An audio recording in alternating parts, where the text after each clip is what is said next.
Microsoft says that 10 years is plenty of time to create a Call of Duty rival, while also saying that they have no incentive to remove Call of Duty from PlayStation. So which is it? It sort of feels like a bit of doublespeak, and we're going to be looking at the official document and the quotations. There is a lot to look at. Does Sony have a reason to be concerned about Microsoft's long-term strategy for Call of Duty? Should they be working on a Call of Duty rival?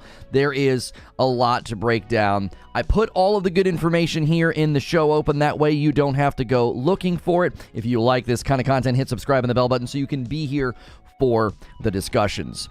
So Xbox is saying two things with regard to Call of Duty and the next 10 years, and one of those things is going to be pretty familiar to you if you have read through the Zenimax proceedings. The other thing is a bit bold, in my opinion, with respect to creating a Call of Duty rival, and both of these are seemingly contradictory, or at least in tension with each other. They also blast Sony in a way that is staggering in its lack of self-awareness and hypocrisy, but we will get to that in a moment. It is juicy. First, I want to just pull from something from the VGC. They said, in a newly published document, the company has told the CMA that it believes a decade is long enough for Sony to create alternatives to Call of Duty. What this means is that they view this being something that is possible, which the industry doesn't seem to think that, and Microsoft doesn't even seem to think that. Nobody's really done it, but that's what they're saying. So let's take a look at what they said with screenshots from the document. So, screenshot number 1 we have here. It says, at the remedies hearing, the CMA asked Microsoft if the 10-year duration is sufficient and whether there would be a cliff edge for Sony at the end of the period. The 10-year period is redacted. Microsoft considers that a period of 10 years is sufficient for Sony as a leading publisher and console platform to develop alternatives to Call of Duty. Now, this obviously begs the question. If Call of Duty isn't going anywhere, and according to Phil Spencer, they've never had a model where they would be taking Call of Duty off of PlayStation, then why would PlayStation need to use 10 years to develop a Call of Duty alternative? Who in their right mind would try to develop a Call of Duty alternative? It would be counterproductive for Sony, since 48% of the people who buy Call of Duty buy it on the Sony platform, so they would be investing money to compete with something that is incredibly lucrative for them. You have to consider the loyalty, the brand loyalty to Call of Duty. Many people have argued that Sony leans heavily and they live off of third party, and most of their sales come from Call of Duty. Well, let's just grant that premise, even though it's not true. Let's pretend that it is. Let's imagine that that's true. Why would they try to convince all those people to buy a different game? You're just making money off of them. It stands to reason that if you have a good relationship with a third-party platform, third-party game, and the funnel of players is really enjoying playing that game on your platform, it doesn't make any sense why you would create a rival to that. That's counterproductive. It would actually make more sense for Xbox to create a rival and a competitor.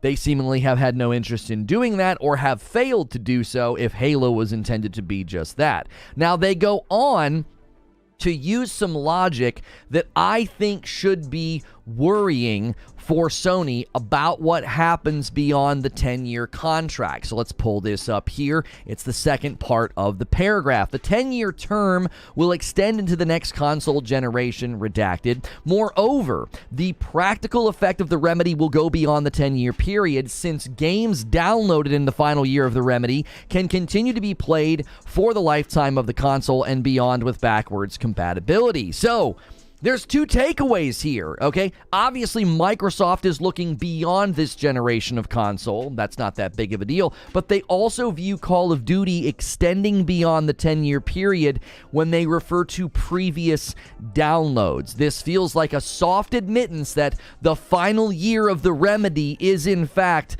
a potential final year for Call of Duty on PlayStation. You wouldn't say, hey, listen, these remedies are going to extend beyond those 10 years because people can still play the games. They can still, have them installed in backwards compatibility. Well, what does that mean? Does that mean after 10 years there won't be any new Call of Duties on PlayStation? Does that then therefore mean PlayStation's justified in blocking the merger because an endemic revenue stream to their ecosystem is under threat? Did they just justify all of Sony's concerns after after weeks of people saying Sony has no reason to be concerned, Microsoft's going to let Call of Duty stay on PlayStation, they basically just said, yeah, for 10 years, and after that, I mean, you can download the old versions and use backwards compatibility. And this is where things, I think, start to sound familiar.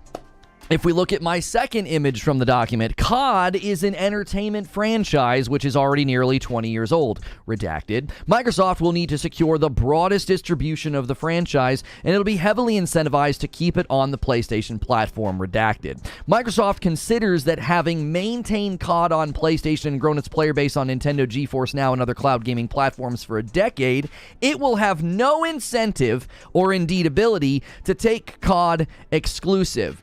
They've said this before. This is their potential out. This language gives them an exit. This is exactly why the FTC nailed them on Zenimax, and Sony's drilling down on the same problem. FTC and Sony want specificity. It would not be reasonable, I don't think, to ask for a lifetime commitment. I don't think anybody's saying that. I'm not saying that Microsoft should assure Sony that Call of Duty will be on there for forever. You can't really do business deals for an infinitude or for perpetuity or for forever. These are not terms you would find in a contract like this, because that would be extremely counterproductive for Microsoft. So I'm not insinuating that like they should be offering more than the 10 years. This has the same air to it, though. When you use identical language and argumentation that you used for Zenimax, expect skepticism, expect inquiry. Well, we won't have any incentive to do this. After you just said that Sony can make a rival in 10 years, after you just said that when the remedy period ends after 10 years, people can still play Call of Duty with the old downloads and with backwards compatibility, you're talking out of both sides of your mouth. This is not logically coherent. You're saying things that are mutually exclusive and contradictory. Then they get into parity, and this is where I had someone passing in the night with me on Twitter thinking I didn't understand Sony's problem with parity. Microsoft's proposal is that the remedy will provide Sony with parity on release date, content, features, upgrades, quality, and playability with the Xbox platform. The Sony proposal refers to redacted. Now, they say this, but Sony's response has been, no, this is not legally hard-edged. This is not legally enforceable. This is too vague, and the CMA seems to agree. At the remedies hearing, the CMA has asked Microsoft to clarify how parity is defined. So you can list all those things, right? You can list all these things, features, upgrades, quality, playability, but they want parity to be rigidly defined because that's the vagueness. It's like, well, parity could be referring to anything. Yeah, you're going to get the same features. Yeah, you're going to get the same quality and playability. Yep, content. Yep. But not at the same time. We'll give you the same release date, but patches will be slower, updates will be slower, upgrades. Well, is the parity going to be rigid on every single thing? I'm not saying that Microsoft would do that. I'm not saying that they would intentionally sabotage Sony, but you'd have to understand that if it's a first-party property at that point, their own platform would take priority. That's not scandalous to say. That's logical to say. If you own Call of Duty, you're going to prioritize your platform first. And I think that's what Sony has been getting at. Listen, we have 48% of the buying audience here, and you're going to sully our relationship with our consumer and hurt our revenue streams if suddenly we're deprioritized, and you can't be like, we'll deal with it, Sony. Every company has a duty to protect their revenue streams, and that's exactly what this is about. Microsoft did indicate further down in the document that the incentive language is worth using again, so they use it again here. As Microsoft will be shipping Call of Duty on PlayStation in compliance with its remedy commitments, redacted, Microsoft will have every incentive to develop games with optimized support for PS5 features such as haptics and future consoles in order to maximize sales on the platform. This just again feels loose and vague. It doesn't establish a hard-edged commitment to future consoles or parity. It's just merely, again, citing incentives to do this. this. It's incentive language. They did this with Zenimax. It's going to be a case-by-case basis, and then as soon as the ink is dry, they're like, yeah, these are all Xbox titles. These are all exclusive titles now. That's not a case-by-case basis. And oh no, it's Alex. He reacted to one of my videos recently, and he kept saying that, well, they left all those games on PlayStation. That's case-by-case, and people in the chat were saying the same thing. Go read the document and watch the Phil Spencer interview on Xbox On. When they talk about case-by-case basis, they're talking about moving forward, future titles, new titles. The case-by-case language does not apply to the old titles, and saying that they're being nice by leaving those titles there and honoring those contracts, you're legally obligated to honor those contracts. Per any merger or any acquisition, you buy the company as is and must honor those contracts. If not, that'd be such an easy loophole to get out of bad contracts. You just go through a real simple acquisition and then void all the contracts. It's a legal obligation. You're not doing anything nice. You're doing something that you're required to do. Now, this again, I think, is exactly why Sony is concerned. I'm not saying Microsoft is going to intentionally do this. I'm saying the language gives them an out, and that is the issue that Sony will likely take with it. They'll say, this again is vague. This again is not something that is hard edge. Given that they used that out with Zenimax as soon as the ink was dry in the contract. Now, before we move on to the blatant hypocrisy from Microsoft, I want to point out that the CMA agrees on making a rival to Call of Duty, okay? We're going to have to wait and see what the other regulators say about this, but this is a screenshot from one of the CMA's findings. And this just opening part, I think, sets the stage. The blue highlighted part, I'll talk about in a minute. Somebody sent me this on Twitter. It's from an official document that I now have. I didn't have time to get a new screenshot, so I just used his.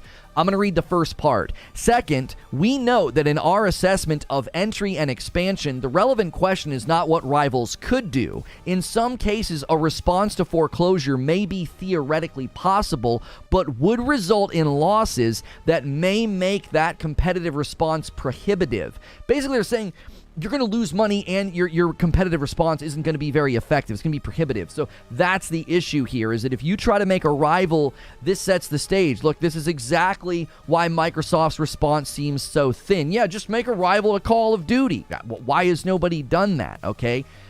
Let's look at the highlighted part, though. For example, if developing a rival game is sufficiently costly, it may be that it would be more profitable or less loss-making for a platform to accept that its competitive offering has been weakened than to attempt to develop a new franchise. This is particularly likely to be the case where the success of a new franchise would be highly uncertain. This leads the expected or probability-weighted returns to be lower. They're basically saying you'd be better off not even trying to make a rival. You would stand to lose more money. Just take it on the chin and be weakened and not develop a rival. CMA is like, yeah, we don't think this is possible. I mean, Microsoft is trying to buy a game that has 11 studios supporting this. Anybody saying you have plenty of time to make a Call of Duty rival isn't hearing themselves in light of the facts. And let's use that logic on Xbox. You had 22 years to compete. Your failure to do that doesn't give you the right to buy products that give you the ability to hurt the revenue streams of your competitor. You've had 22 years. Where's all your stuff? Where's all your rivals? Where's all your first-party games? Where's your standing in the market? Just because you failed for 22 years doesn't mean you can write a fat check to bail yourself out and then have the ability to disrupt the revenue streams of a more successful company.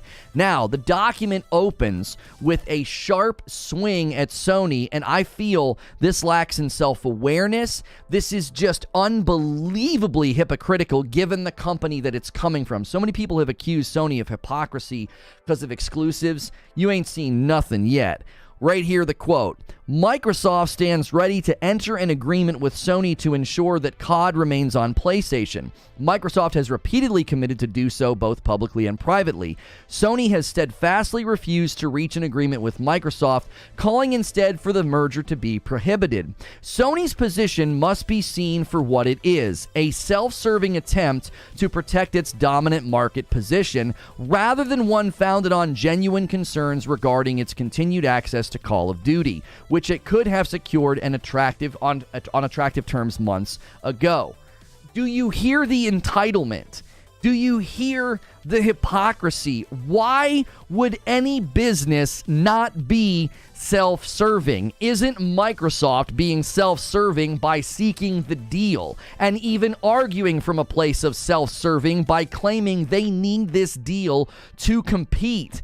And posturing as if protecting a dominant market position isn't what Microsoft has done for years with all of its software? Look at Windows. Look at Microsoft Office. Many have accused Sony of hypocrisy because they frame everything dishonestly, and they claim that, like, well, Sony's against exclusives and they have exclusives. Sony has never made this about exclusives. They have pointed to the Zenimax treatment to say you can't trust their argumentation. They'll tell you that they're not going to make things exclusive, and then they will. They're not crying or complaining about Starfield being exclusive. They're using it as an example that behavioral remedies are not strong enough. You won't get that framing from someone who just puts up a thumbnail and makes Jim Ryan have tears and says, oh, this is just hypocrisy. This is hypocrisy.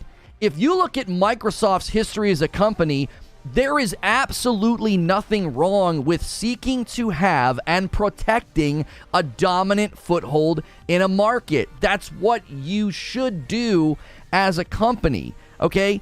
This is what you're supposed to do. This is what companies do. They're self-serving. They fight for and they protect their market dominance where they find it. Calling out Sony for it just smacks of entitled, whining hypocrisy. Oh, how dare you protect your dominant place in the industry? Yeah, like Microsoft's done for decades with Windows and Microsoft Office. Posturing like they're not doing the same thing, it just makes the whole thing feel like they are preaching to the choir. They want all the people out there that support this deal to use these words. You're going to see these words used now. You're going to see these talking points parroted by people who support the deal. They're going to say, oh yeah, they're just trying to protect their dominant position. That is quite literally what every company does. That is not unique to Sony. You don't understand basic business if you think that line from Microsoft is some kind of a dunk. What company wouldn't do this? Either way you look at this, whether you support the deal or not, you now have to choose a narrative, and both are in contradiction. On one side, you can claim Sony has 10 years to create a COD rival, ignoring an entire industry that hasn't done it, and for good reason, including Microsoft. Nobody's done this, but that can be one narrative that you choose to take. Look, man, suck it up, Sony. You got 10 years to make a COD rival. On the other side, and this is what everybody's been banging on for weeks, is that, well, Sony should accept the deal and stop trying to block the merger. Microsoft's promised to leave Call of Duty in place. Okay, which is it? Which narrative are you choosing this week? Because for weeks I've had to hear Sony should quit crying and shut up and just accept the deal. Microsoft's going to let Call of Duty stay in place. Well, now you got a new narrative that you could choose. You could choose to say, oh, no, Call of Duty's going to leave. Haha, it's ours. Suck it, Sony. You must choose a narrative. These are mutually exclusive narratives, by the way. So when you change your narrative and you change your tone, that betrays that lack of consistency. That betrays that lack of integrity. Choose a position and defend it with facts and evidence. Don't just waffle and pick whatever's convenient for the week and going to get you praise from the fans who think that this is a good deal. Is it going to leave Sony? Is Call of Duty basically gone in 10 years, and should Sony be creating a rival? Or should Sony stop crying and just let the deal go through since they've been promised Call of Duty? Which is it?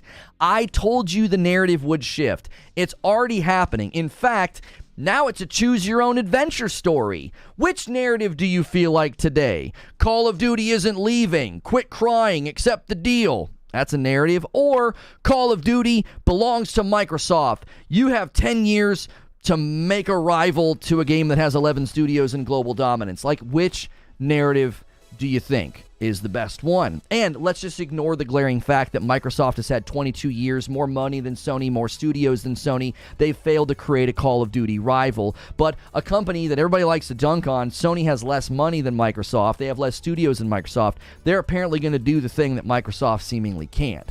Well, they are good at one thing that Microsoft's bad at, and that's competing in the gaming space. Clearly, Microsoft has been able to get a footing in the market, and this is their way in.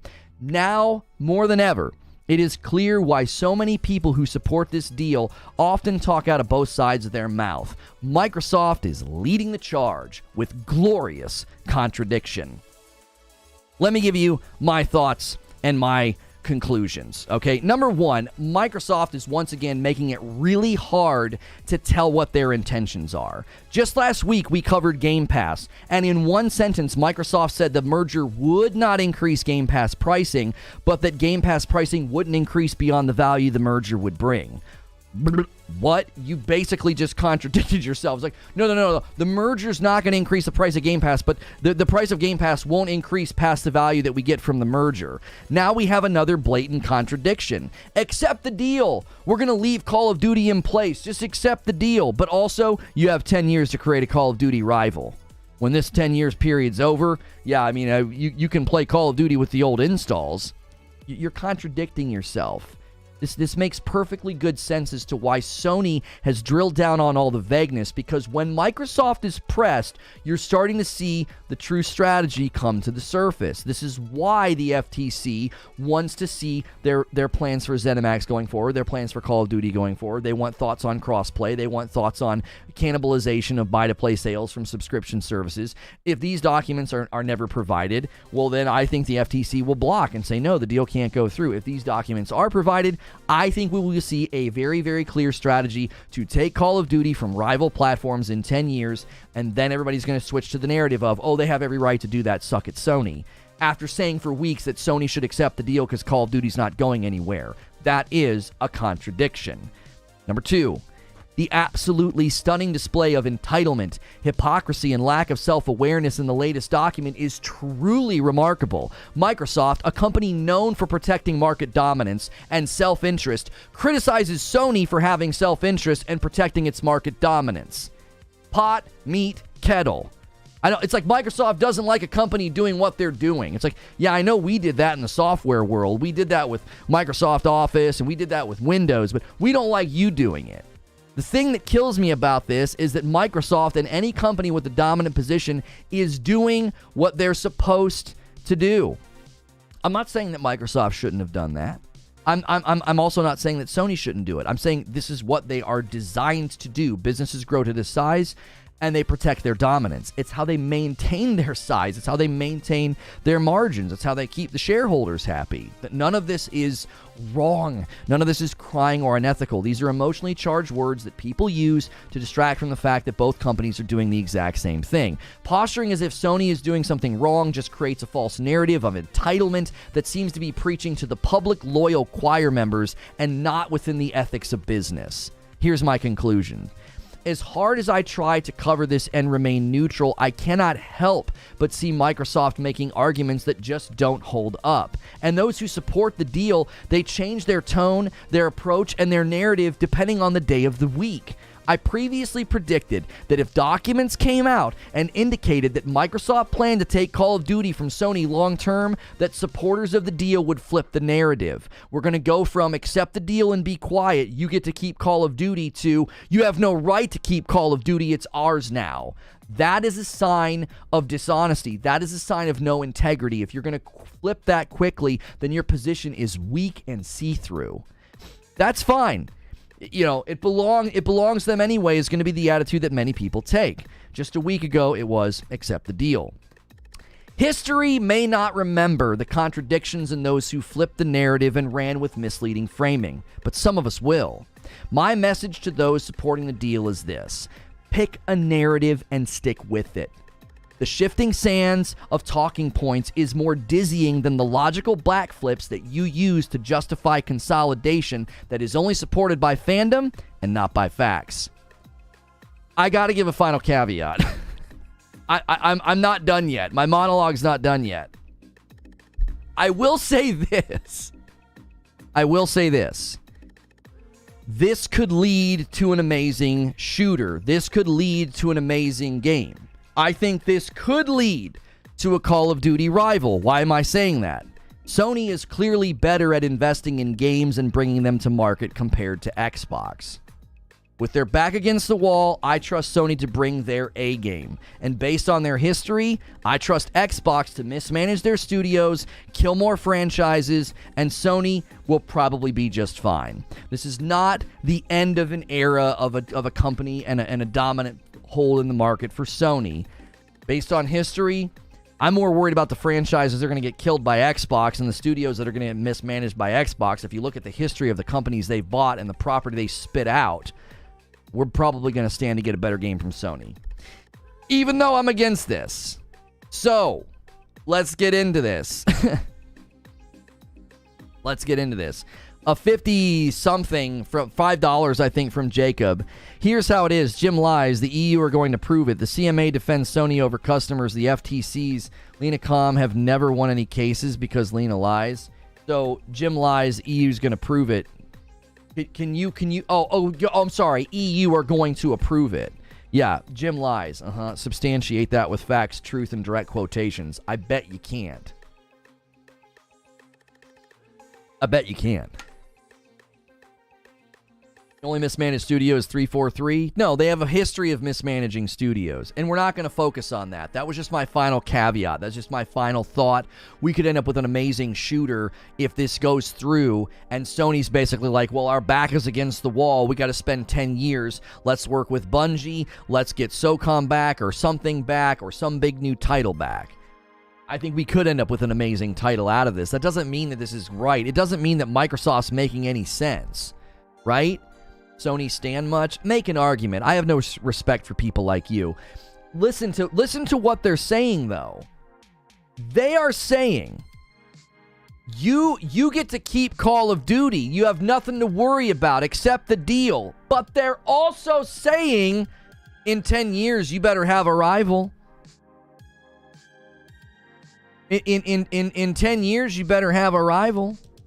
Like, don't you see? It's like, which is it? Which pick a narrative. Sony should either shut up and accept the deal because they're going to get to keep COD, or Sony should prepare for losing COD and create a rival. These are mutually exclusive narratives. They're contradictory. They're contradictory. By the way, let's get some coffee sales going. We already had a coffee order this morning. Thank you so much for buying 3 bags of Frickmas Leal Duck. I appreciate that so much. And then let's get the member count going. We had a huge day yesterday. I had to gift so many members. We fell just short of 100. Every 25 members, I have to give 5 members.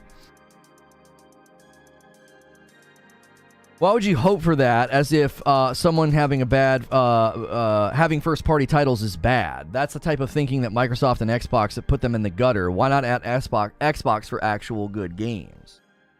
Like, I love the line of reasoning that people are just like, we accept the fact that Xbox has sucked it up for 22 years. Our confidence in them is never been higher. Why? They have failed for 22 years, and they're using Microsoft software revenue to basically buy their way into the market. Like, do you think that's a good plan? Would you do that? Would you imagine you're looking at it at the owner of a sports franchise, and the owner has failed to get a championship for 22 years. Failed to be competitive. Would you be like, hey man, we're going to give you tons of money to buy up a bunch of talents, to buy up a bunch of players? You'd be like, no, you've not done a good job. Why would you give them more property? Why would you give them more things to screw up? I don't understand the logic. I don't understand where the confidence comes from. What has Xbox done for you this generation or the previous generation that gives you some strange loyalty and confidence? Where is the confidence coming from? I don't get it. I truly don't get it. They've been in third place for 22 years. Why are you cheering so hard for them? Not something like a sports team. It kind of feels like a sports team. That's what people do, right? They cheer so hard for their sports team because that's their sports team. That they're brand loyal to the death. They're ride or die. Not only is it printed on the 26-page report, he hasn't read the entire questioning with the answer, not just focus on spinning something to make a fake narrative. I'm not sure what you're talking about. Everything I showed today came right from the document. There were entire sections that you couldn't even quote. It's just nothing but redactions. There was probably, I think, 7 full pages of just nothing but redactions. I pulled out the stuff that was relevant to Call of Duty, the 10 years, and parity, because that's what we've been discussing for the past couple of weeks. Basement Radio Arcade Podcast. That owner is Dan Snyder. Thank you for the $2 tip through Super Chat. Xbox, Sony, and Nintendo should work on one game to which they can update yearly just for solidarity. I don't see why anybody would want to do that. Nintendo doesn't need to do anything for anybody. They're crushing it. There's no reason to do that. I can't wait for the deal to go through or fail so we as the gaming industry can move on and talk about something else. All this has done is shown me that there are people who take way too much of their identity in the console that they play on. They just take way too much identity from it. Just a constant barrage of vicious attacks and being called a pony because I'm like, yeah, I don't support the deal. I have a Series X. I have Game Pass Ultimate. I can't wait for Starfield. Most of the games I've bought over the last 20 years have been on the Xbox ecosystem, but I don't want this deal to go through. I don't think it's a good idea. You're a Sony pony. Like, oh my gosh. Like, being anti-consolidation makes me a Sony pony? Doomsayers Network with a $2 super chat tip. What's up? Keep it honest. Keep up the honesty, brother. Thank you.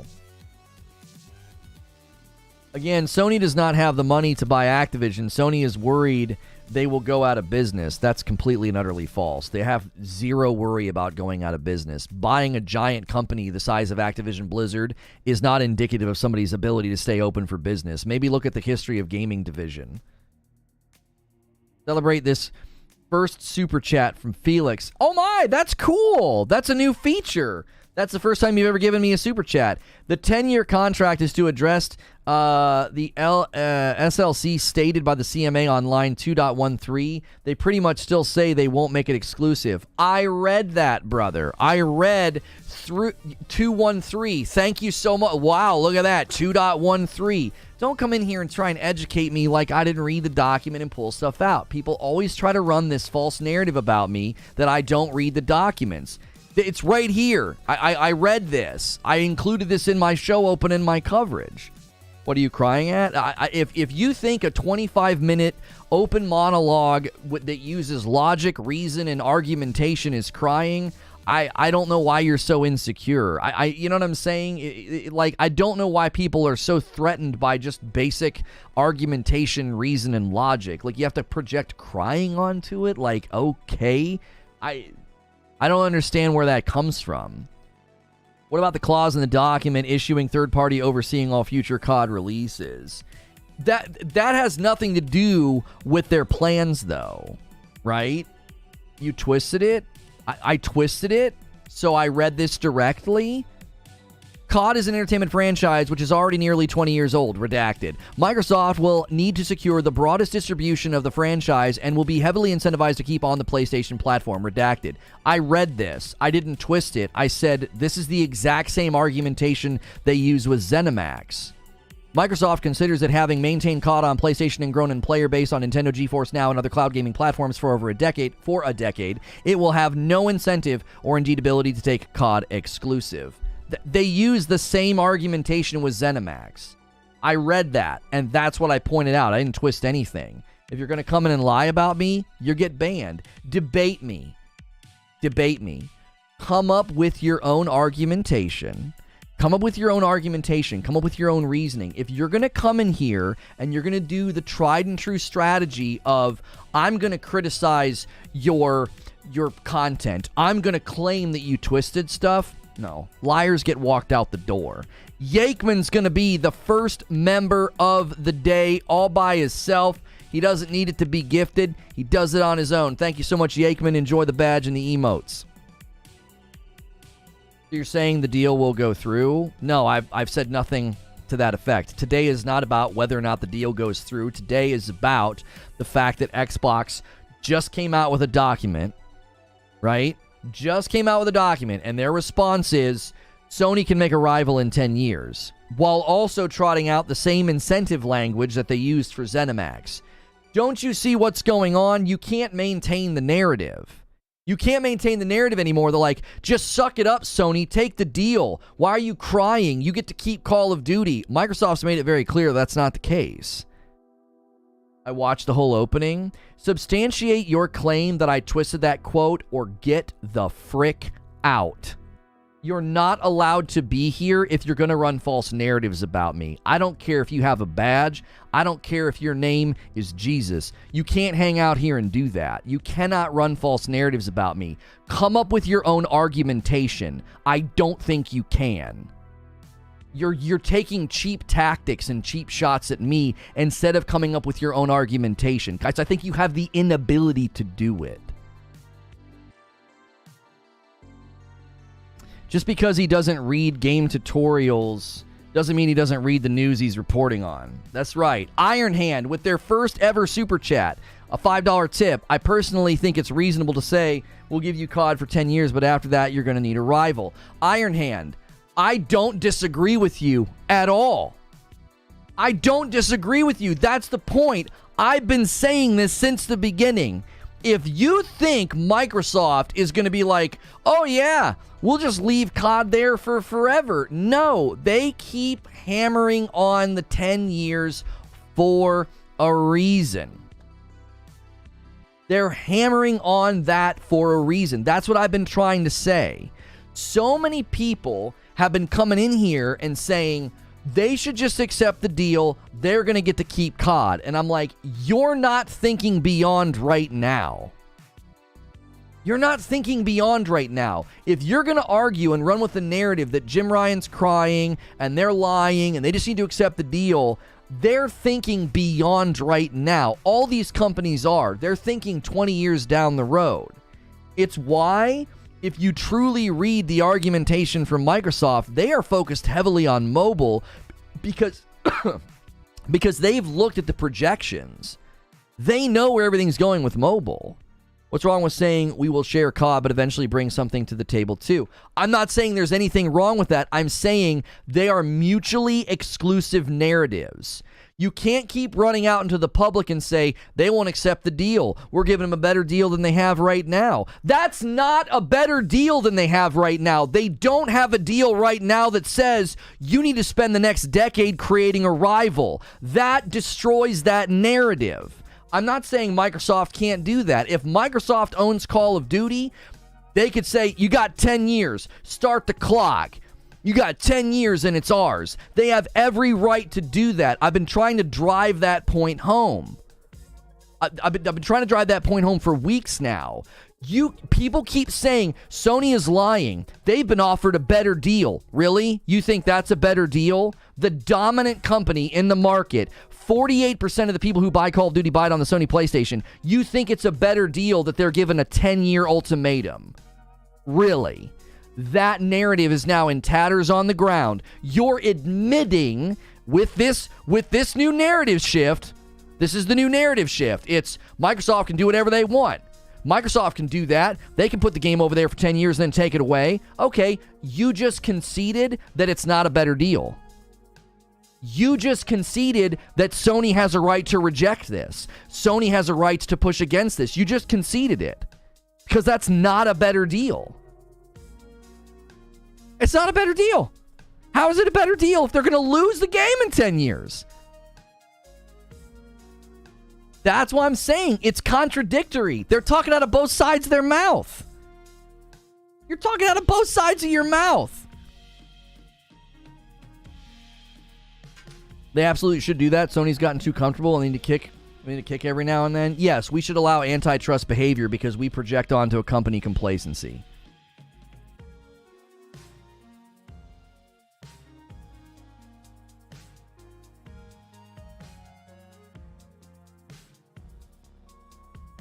Oh, yeah. Thank you. I didn't respond, but you did for me. Thank you, Creature. Misery with the $5 super chat tip.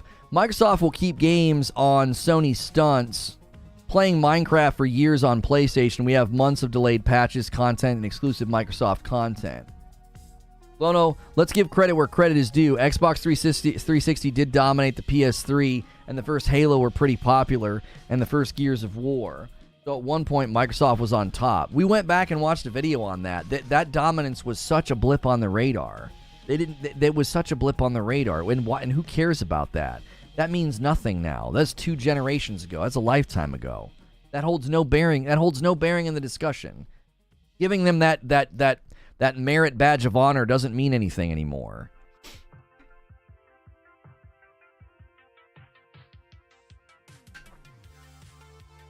In my mind, if this is what I've always been pushing for. This is what I've always been pushing for. Just be consistent. Just be consistent. If you're going to say for weeks that Sony is lying and Sony's getting a better deal, and now the narrative's going to shift, just watch. All of the podcasts, all the coverage, all the people that are like, yeah, this is such a great deal, just watch. The narrative's going to shift away from they're getting a better deal, they should just shut up and take the deal. It's going to shift to, suck it, Sony. Ha, yeah, you better hurry up, you got 10 years. If as soon as you shift your narrative to that, you're conceding that they're not getting a better deal. You just conceded that Sony is right to reject the deal and reject the merger. You don't even see it. That's concession. You just conceded what you've been arguing against for weeks.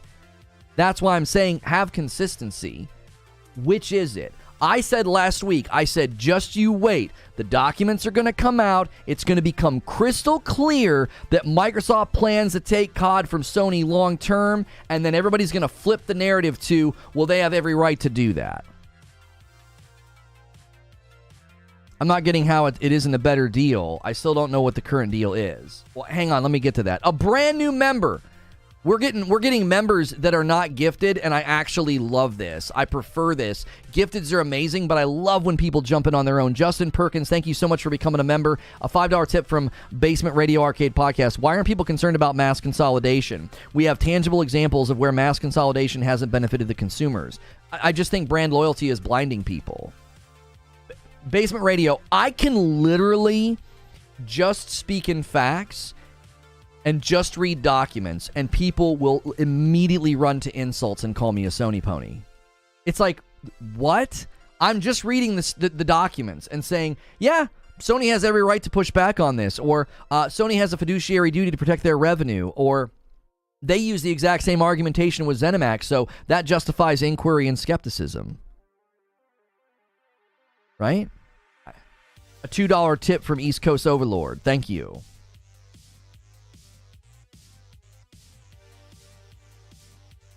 If they currently have a 4-year agreement with Activision, isn't a 10-year agreement better? Well, no, Zubair, because the current agreement is with a company that has a vested interest to continue working with the market leader. The current contract is with a company who made 13% of their annual revenue from Sony. Activision made 13% of their annual revenue from Sony. But the minute your direct competitor is the one giving you the contract, that's immediately not a better deal, especially when your competitor is saying, you got 10 years, buddy. Because think about it. Think about this, Zubair. The current contract they have with Activision doesn't have an end date with respect to, all of a sudden we won't have the game. If they have a contract right now with Blizzard Activision, it's a marketing contract, and they get all the good stuff, right? They get to do they got the beta early access for Modern Warfare 2, and they got some of that stuff, right? They got a lot of the marketing contracts for Modern Warfare 2. That's really good for Sony, right? That contract right now doesn't have an end date with a threat of like, you're not gonna get any more Call of Duties. No. It would be, okay, we're gonna renegotiate a new contract for the next batch, for the next game, for the next whatever. Microsoft is all but saying, you've got 10 years to create a rival. Once this remedy period's over, yeah, if people want to play COD on your platform, they can play the old installs. I love the content so much, I wish I could engage in the chat more than I have, but I watched this on the fly at work. Well, Justin, I appreciate it. Whether you listen, whether you're a member, smashing like, all those things help out the video. 750 people are here. Smash the like button. Listen, I know I'm getting some kind of a weird track record on Twitter for being a pro-Sony, anti-Xbox guy. I am a pro-truth guy, okay? I'm pro-truth. All I'm trying to do is give you the facts. And when I read this document from Microsoft, I was like, okay, that basically means you plan to take it away, which is contrary to the narrative we've been hearing for months, that Sony should just accept the deal. They're getting a better deal. That's not a better deal. That's a freaking time bomb. You're basically saying you're going to lose the game in 10 years. Oh, and also this blatant hypocrisy of calling out Sony for being self-interested and trying to protect their market dominance. That's literally what Microsoft has done with Microsoft Office and Microsoft Windows. Like, that... What are you talking about? Seems awfully familiar. Are you pulling up the incentive language? Is that all the Zenimax? Yeah. It's the exact same language they use with Zenimax. None of what you say is wrong, but that's about the situation, not the contract. Activision independently could decide against their own interest to never renew COD deal with Sony. Okay, but that's argument from silence, and that's whataboutism. That has no bearing on the discussion. They're looking at a contract being offered to them from their direct competitor, and they know the language being used in the contract. Sony's like, we know what you're gonna do. You think we're stupid? You think this is our first rodeo? You think this is our first contract offer? Come on. Of course they're saying, this isn't a better deal. It's a guillotine with a time limit on it. That's not a better deal.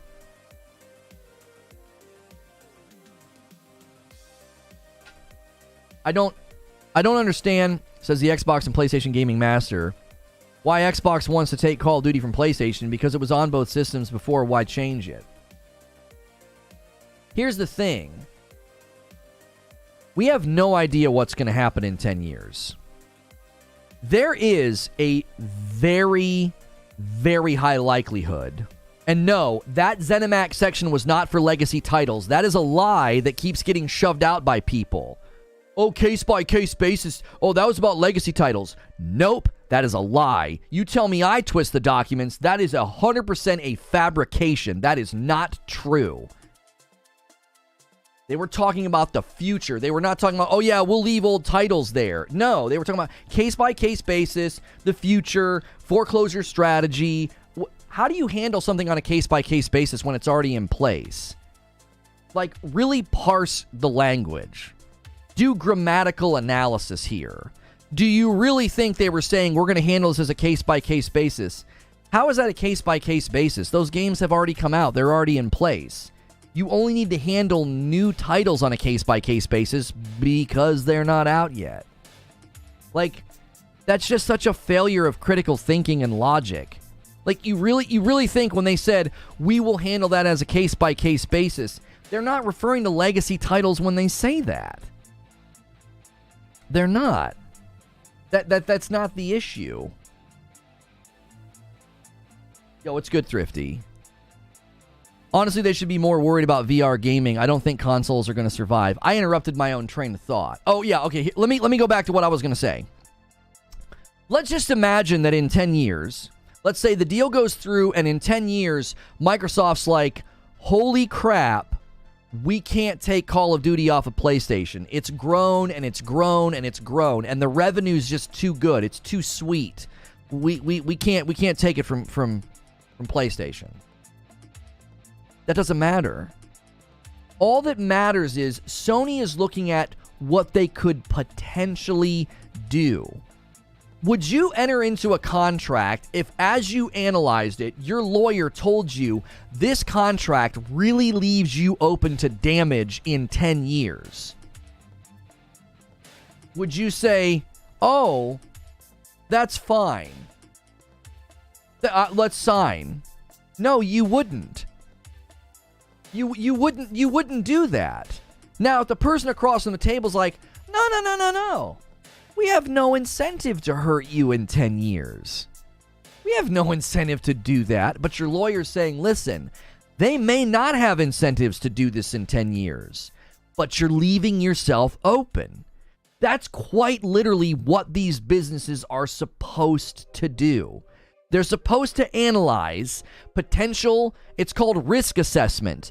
You're assessing the risk. What could happen? Not what will happen. What could happen? It's up to Reforge to read the documents fully. The EU said Microsoft was in the right for how they handled Zenimax titles. Reforge is saying the opposite. Nope, you're putting words in my mouth. You are so close to getting banned because I am so just absolutely exhausted with having to help you understand what I'm saying. I swear to frick, it's a tactic that you guys use. You intentionally misunderstand me. I'm going to say it one more time, and if you do this again, you're done here. Listen very carefully. Nobody has ever said they did something wrong with Zenimax. Did you hear me say that? I've never said they did anything wrong. I said they used the exact same language. They use the same language, which makes it fair to be skeptical and demand specificity. I wrote that in my show open very carefully for people like you who want to twist what I'm saying. I've never said that Microsoft did anything wrong with Zenimax. I said they used the same argumentation, they used the same incentive language, and then as soon as the ink was dry, it was, this is all ours. Where in there have I said anything is wrong, or that what they did was wrong, or they went back on their word? I never said that. Never said that. I said they used the same language. In my show open, I said this language gives them an out.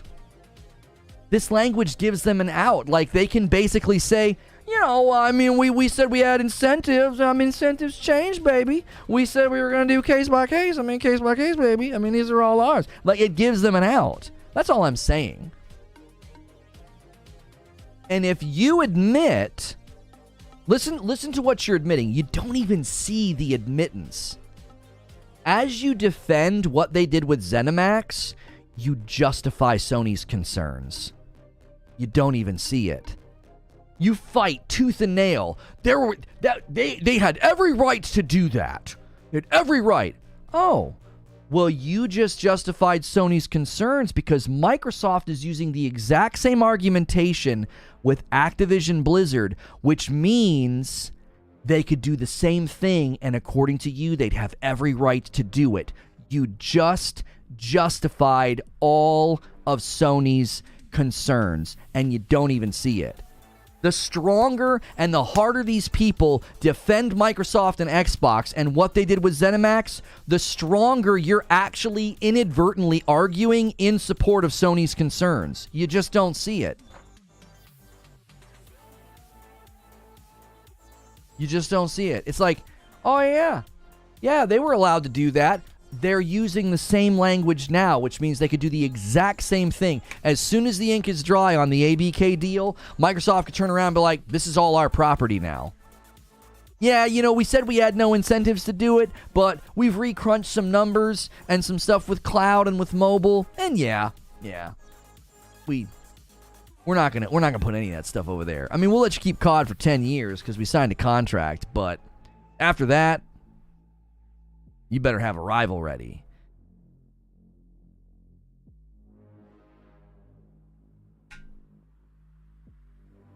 I don't agree it's as black and white as you're trying to make it seem, but that's why we have regulators in court. How am I making it black and white? How is it black and white to say this could happen? How? How's that black and white? You guys constantly mis-summarize my content. It's exhausting. I swear, it's an argumentation tactic. It's the argumentation tactic of the week to constantly misrepresent someone's position. I've never said it's black and white. I've said my position on this has never changed. It has always been, number one, I'm personally against this level of consolidation.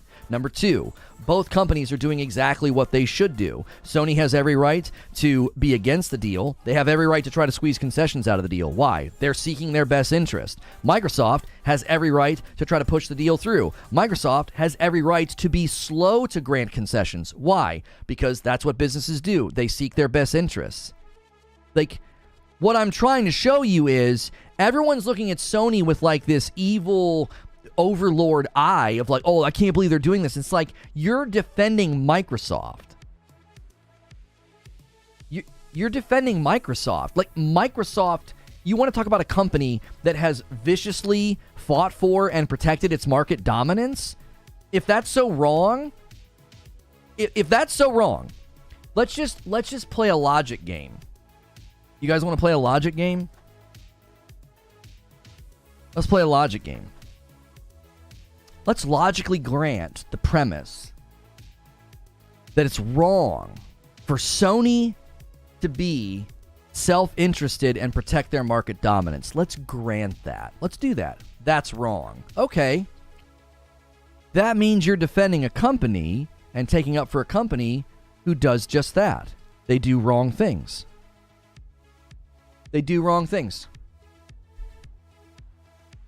So you're getting ready to hand $70 billion worth of the market to a company who has a history of doing just that. Are you now feeling the logical contradiction? Are you now feeling the cognitive dissonance? But I love Xbox. Look at Microsoft. Look at Microsoft's history. If you're going to accept that as a premise, yeah, Microsoft's right. Sony out here being self-interested, protecting their market dominance. You want to hand $70 billion worth of the gaming market to Microsoft because Microsoft has a history of that. So why are they okay and why is Sony not? Every company does that to the maximum of their ability. That's why we got the Sherman Act. This is precisely why it's blatant hypocrisy for Microsoft to say what they're saying. Cool story, that's all companies. That's precisely the point, Jason. You have to ask yourself, why is Microsoft saying this about Sony? Doesn't that seem a little defamatory? Doesn't that seem a little like a swipe? You're arguing from self-interest and trying to protect your market dominance. Microsoft said that, of all companies. Imagine Google saying that. Imagine Amazon saying that. We can't believe this company won't let this acquisition go through. They're just being self-interested in protecting their market dominance. Like, imagine Amazon saying that and trying to take it serious. Chat's going too fast for me to keep up. I need Lono to be less successful.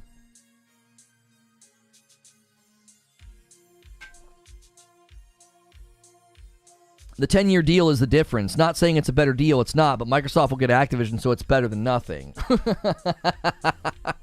And that's kill you.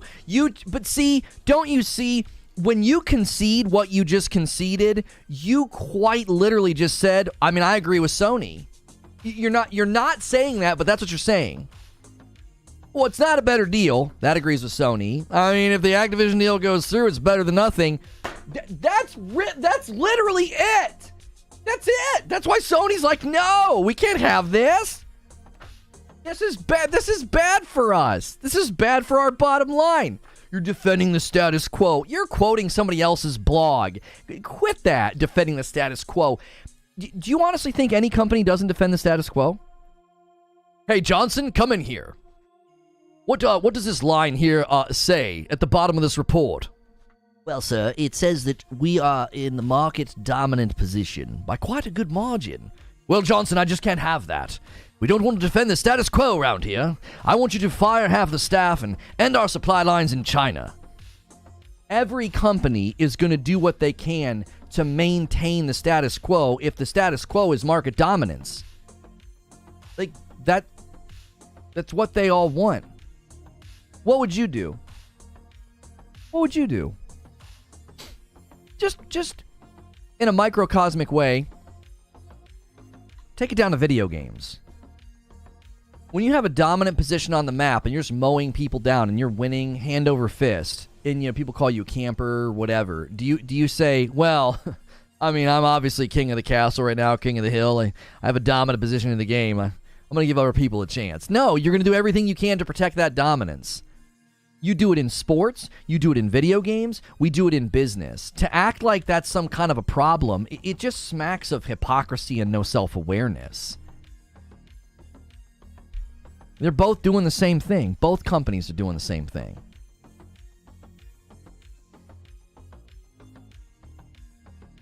The 10-year deal isn't even necessary to exist for this acquisition to go through. So whether Sony is willing to accept it or not, which they aren't. I couldn't care less about that part of this.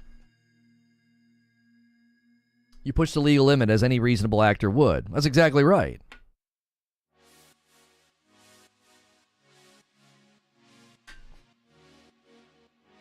I also think there's like this undercurrent narrative throughout all of this that like Sony somehow got to their market dominance by doing this. And it's like, that's not what they did.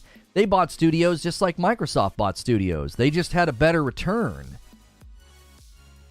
Lono, do you think that the 10 years is to you think it's 10 years to perfect cloud gaming? The games would be more accessible then, so they don't need the Sony money. Russell, I don't know about that, because I continue to think that cloud gaming is getting funneled. Hey, somebody ordered some coffee a little bit ago. Fletcher grabbed a bag of the dark roast. Thank you so much. If you guys want to support me directly, one of the best ways to do that is to buy my coffee or become a member. Those are the best ways to support what I do every single day. I'm not running ads. We just went for an hour. No breaks. No radio silence. No ads hitting you in the face. You can buy the coffee, hit the join button or the dollar sign. The dollar sign's a great way to support. If you're going to do a super chat, opt to gift a member instead. We're trying to hit big member numbers here. Buying a dev is not the same as buying a publisher. It's disingenuous to keep saying that. Yeah, I don't know why people continue to trot that out as if that's like a legitimate, intellectually sound argument. Oh, yo, Sony bought stuff, but it's not even remotely comparable in size. It's not. Look at Amazon, Google, and Walmart. Right, like if you look at Amazon, Google, and Walmart, like that would be like Amazon, Google, or Walmart getting upset, being like, oh, we want this merger to go through. Well, why? Well, I mean, we would really like to get into that space. We're not being successful in that space, so we'd like to get into that space. And there's somebody there that's being market dominant in that space, and they're being self-interested and trying to protect themselves. Like, what?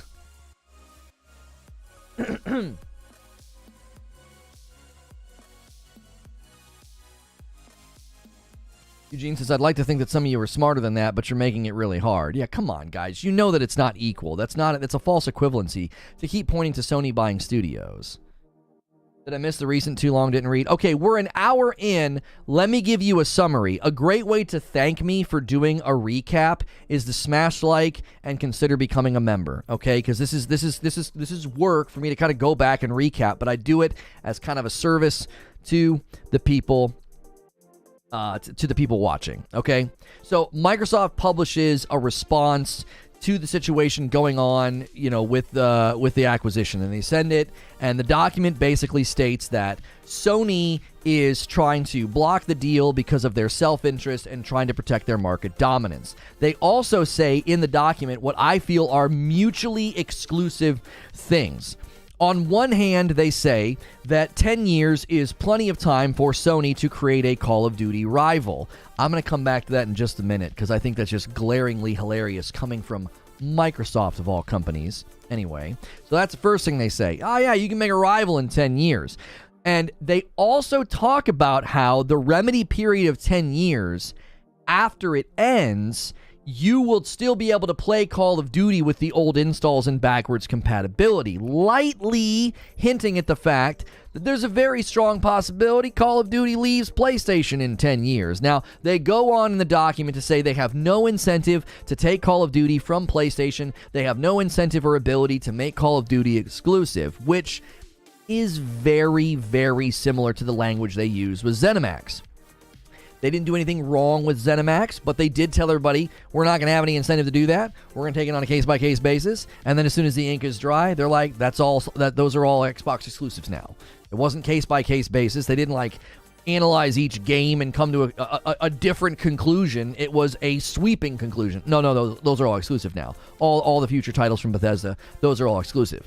So it stands to reason for somebody to say, hey, you use the exact same language about incentive with Zenimax, and then you turned around and made everything exclusive. That's not me saying it's wrong. It's saying that argumentation, that behavioral remedy, Zenimax is Bethesda, sorry. That behavioral remedy didn't last very long. That argumentation, it didn't last very long, okay?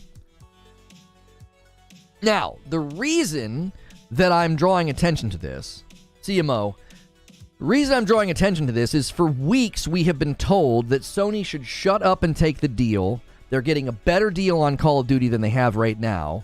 And now the narrative's going to shift. Just pay very close attention. The narrative's going to shift, and it's going to turn into, yep, you got 10 years. You got 10 years to build a rival to Call of Duty. It's going to be ours. Yeah, Microsoft can take Call of Duty from you. Now, I'm not saying that Microsoft's going to do that. The contract certainly leans to that being a possibility. They're leaving themselves open for the possibility, right? And so that argumentation is now at odds with just take the deal and be quiet. It's a better deal. Just take the deal and be quiet. It's a better deal. So you now have to choose which narrative that you want to go with, because these are mutually exclusive. This is called a cognitive dissonance. You can't argue in one breath, shut up, Sony, quit crying and take the deal. You're going to get a better deal on Call of Duty, but then in the next breath be like, well, yeah, you're going to lose Call of Duty in 10 years. Better build a rival. I send 555 more likes. Thanks for the recap. No problem. Now, I want to circle back to the Call of Duty rival. Let's talk about that for just a second, because that got glossed over in the hullabaloo this morning, and the fight and the fire, and I'm sure I'm getting clipped, and people are gonna call me names on Twitter. Let them. They have failed to silence me and failed to stop me from covering this in the way that I want to cover it. I don't get how those are mutually exclusive. I don't understand how this is so hard. Your competitor wants to buy a game that's endemic to your revenue stream, and they're offering you a 10-year deal. And the deal has vagueness with respect to parity and updates. The deal softly insinuates that in 10 years, you might not get it anymore. They don't currently have a deal like that with Activision Blizzard. There is no potential reality where, like, oh yeah, once this contract comes to an end, you're not going to get Call of Duty anymore. Because the contracts aren't being drawn up by their direct competitor. The relationship is completely different. It's Sony to Activision Blizzard. The minute the relationship switches to Sony being to Microsoft, you can clearly see in Microsoft's argumentation that they're going to view this as theirs. Typically, when your competitor buys something, they don't give you any deal at all. And in this case, you think Microsoft's offering the deal because they're nice, or because they need to, or the deal wouldn't go through? Do you honestly think this deal had a snowball's chance in hell if Microsoft walked out and said, yeah, it's ours, can't have it? The regulators would say, well, then the deal can't go through. The deal can't go through then. What are you talking about? You think they're being kind? That's right. Yeah, it's not business calculation. It's not an incentive to get the deal to go through. They're being kind. Yeah. Phil Spencer and Microsoft. Microsoft! Yeah, they're being kind. They're known for their kindness and their charity. Yeah. Miscategorizing employees, getting sued, making it a company-wide policy that anybody on a contract can't exceed 18 months because they don't want to pay people benefits. They're known for their kindness. They're known for their charitable attitude towards others. No, they're known for their shrewd business practices. Thank you, Shiny Red Flag, for a brand new membership. Such a pity that I don't see an option to gift membership on my iPhone. Yeah, it's because Apple wants to take a cut and Google doesn't want to give them a cut. So if you want to gift memberships, you have to do it on a browser.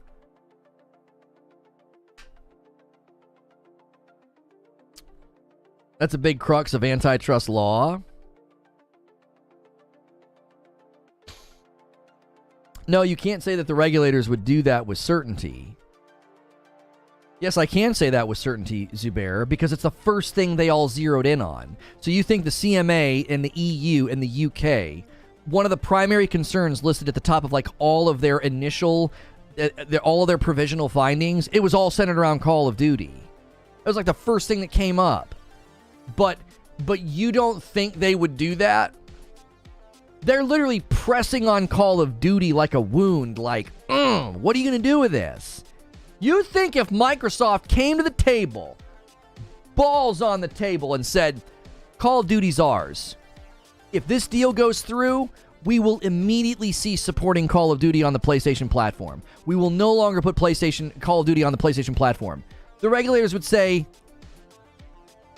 we're not going to push this through then. That's ridiculous. That's so anti-competitive. You can't do that. You can't just restrain the market like that. Yeah, we're going to buy up this property. It's endemic to our competitor's ecosystem, and we're going to take it from them. The regulators would immediately say, well, you can't do that. It would be completely illogical for Microsoft to do that. They're not doing anything that's kind. Like, quit with the doe-eyed sentimentality of, like, Microsoft's being kind, Microsoft's being nice. It's like people saying Microsoft's being nice by leaving Bethesda contracts in place. They honored all existing contracts when they bought Bethesda, and people said, that was really nice of Microsoft. No, it wasn't. That was a legal obligation. You think when you buy a company, you can just go in and be like, hey, guys, all those contracts that you have with all those other companies, rip them up. You can't do that. You're buying that company as a package. You get all of it, everything. You get the mold in the bathrooms. You get the contract signed with other companies. They're now yours. And you are bound to whatever is inside them.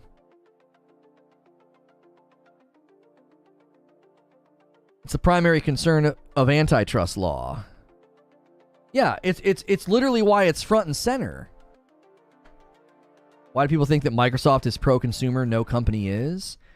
Okay, this is actually a very good question. I think this is a mistake that lots of people make.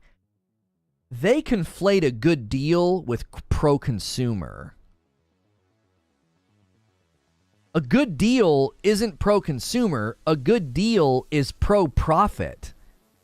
So when the shoe store does a BOGO, or Kroger pushes all their overstocked chips to the front to give you a buy one, get one half off because they're trying to get rid of them, that's them being pro-profit. They're being pro-margins. Oh, man. I love a pro-consumer grocery store. Look at all these deals. They're pro-money. The BOGO of the shoes, the Game Pass isn't pro-consumer, it's pro-money. You getting a good deal doesn't mean that the company likes you. You getting a good deal means they got you. They got your money. They got your loyalty. They got your loyalty to the point that you'll call strangers mean names on the internet because they don't want the merger to go through. That's how much they've got you. You're holding their pocket out on the yard. You're just walking around holding their pocket. You're their bee. You're literally going to war for them on Twitter and in YouTube chats, calling people like me nasty, awful, terrible names. You look like a chump. You look like an absolute bee. You've been bought. You don't even see it. Imagine going to war for multi-billion dollar, trillion level dollar companies. Imagine doing that. They're not pro-consumer. They're pro-money. All of these companies are. I'm not singling out Microsoft. What I hear is Microsoft saying, look, we'll make a concession to get this deal through. In fact, we'll give them 10 years, but they've got 10 years to figure something else out. Right, and Zubair, that's what I've been trying to say the entire time. Microsoft's banging on the 10-year drum for a reason. There's a reason every single contract is 10 years. Why? Because in 10 years, they're hoping to be able to shift and say, yeah, we don't need to abide by that anymore. And I have constantly had to hear from people that Sony should shut up and take the deal. Sony should shut up and take the deal. They're going to get to keep Call of Duty. And now the tide is turning. Now the narrative is going to shift to, oh, well, suck it up, Sony. You got 10 years to come up with a rival. Okay, so which is it? Should Sony take the deal because they're going to get to keep Call of Duty? Oh, we're not talking about that now. We're going to puff out our chest and say, suck it, Sony. Yeah, that's ours now. Better come up with a rival. Wait, just a week ago, they should accept the deal because they're going to get to keep Call of Duty. Now you're admitting they don't get to keep Call of Duty, and they should get cracking, and they should build a rival. Man, that's amazing. So they should give some other company power over their revenue streams, and they should also then be be incentivized to create a rival, invest their own money, their own bandwidth, their own studios to create a rival. Man, it's almost like this isn't about the sensible nature of the deal or the economic soundness of the deal. This sounds like you're motivated by hate. You don't like Sony. You're fighting for them to be hurt. Oh, I want to see their revenue hurt, and yeah, make a rival. Okay, that's not a logical argument. That's not a business structured argument. That's a personal argument. Do you see this inevitably going through, regardless of the stuff happening at the moment? Do you see anything ultimately blocking this from happening? The current response from Microsoft could honestly stall the whole thing out again. Microsoft just came out and basically said, you got 10 years, Sony, which will make Sony push back even harder, which could make the regulators say, we need more time to really analyze this. We have to analyze the potential impact of a foreclosure strategy in 10 years on one of the largest games in the world. Microsoft just created new potential realities that need to be teased out and examined and speculated about. I don't think this is meaning, oh, it's going to get blocked. I just think, yep, the whole thing just got pushed back by another month or so. They just recently pushed everything back because of stuff coming out. Now this comes out, and the regulators are going to say, whoa. You use the same language with Zenimax, and you're also saying that 10 years is plenty of time for Sony to build a rival? Why would they need to build a rival? Could we see your plans for Call of Duty? That's something that the motion to compel has requested. The FTC is doing a motion to compel. They want to see that. They want to see their long-term plans for ZeniMax and their long-term plans for Call of Duty. Microsoft has refused all those requests. Gee, I wonder why.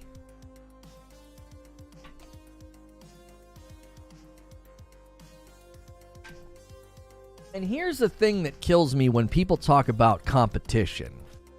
Oh, this will force Sony to make better games. Okay. What's going to force Microsoft to make better games? What? I had a guy last night. He thought he was educating me, and he called me a potato. He apologized for calling me a potato, so it was a rare instance on Twitter where I just responded kindly to him, and I think he then felt bad, like, ooh, I look kind of mean here. I was asking the question, if it's so easy to make a Call of Duty rival, why won't Microsoft do it? They have the money. They have an incentive to do it. They don't have the lion's share of the Call of Duty audience. It would stand to reason. You've got a lot of reasons to create a Call of Duty rival because you wouldn't be competing with Call of Duty on your own platform. You don't have the lion's share of the audience.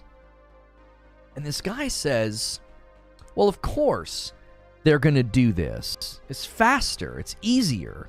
It would take a long time to create a really good game and a really good rival. It's just faster to buy a good game. Oh. And that's going to force Sony to compete. That's going to force Sony to innovate and make better games. And that's competition. That's good for the market, right? What's going to make Microsoft compete? They're just buying up property so that they can have the revenue from it.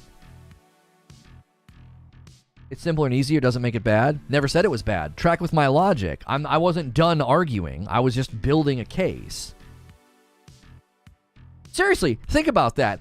If this is competitive, if this is competition, what forces Microsoft to make competitive edge games? They don't have to. They just bought a bunch of them, and they can just soak up that revenue. Yeah, baby, we just bought some of the biggest titles in the world. We don't got to make good games. We just buy them. Microsoft is bad at developing. They should stop doing that. This is a double slam. You buy the best shooter, you also get holdover when it comes to your competitor as well. They clearly picked the most beneficial path. Of course they did. Of course they did. See, that's what always makes me wonder when people say, Sony should have thought about this before they relied so heavily on a third party. Really? So Sony should have thought about that Before they relied so heavily on a third party. You mean like Microsoft's trying to rely heavily on a third-party acquisition to enter the actual marketplace? Like that? You don't see the hypocrisy and contradiction there? Criticizing Sony for investing and growing and fostering an ecosystem where Call of Duty flourishes and 48% of the people that buy Call of Duty buy it on their platform. And when Microsoft falls behind, Microsoft's basically saying, going forward, if we're going to compete, we need to rely on third party. We need to buy up all this third party property. That's the only way we compete. Wow. It almost seems like you only apply that criticism to Sony, but you don't apply it to Xbox. Sony buys companies as well. Buying developers is not an issue. I have no problem with people buying developers. In fact, I kind of like when companies buy smaller developers and invest in them and help them grow. Just yesterday, I praised the independent developer efforts of Xbox with ID at Xbox. I really like what they've done with some of the indie studios over there. I applaud that. Do more of that. Buy studios, pump them up, invest in them, help them kick out great products. That's good. You're basically reaching down and elevating studios that couldn't do it on their own. I love what they've done with ID at Xbox. I think they should do more of it. I even argued yesterday that they should fold ID at Xbox over into Game Pass to get more eyes on the game demos of those indie games and those indie studios to drive more of an ecosystem of purchase and supporting those smaller studios and smaller games. But again, I'm a pony. I do an entire stream on ID at Xbox and game demos and Game Pass and how they can move forward in a very competitive way. But I'm a Sony pony. You won't go watch that content. I think some of you guys look for a fight. You look for a fight. You're like, yeah, I'm going to go out here and fight for Xbox. So you actually don't click on positive Xbox content. You suspect. You suspect. I know what you're doing. You don't click on positive Xbox videos. It's why you've never seen my positive Xbox videos. You don't click on them. You go looking for a fight. You go looking for someone to call a Sony pony. So you look for negative Xbox content. It's like that's the content you consume.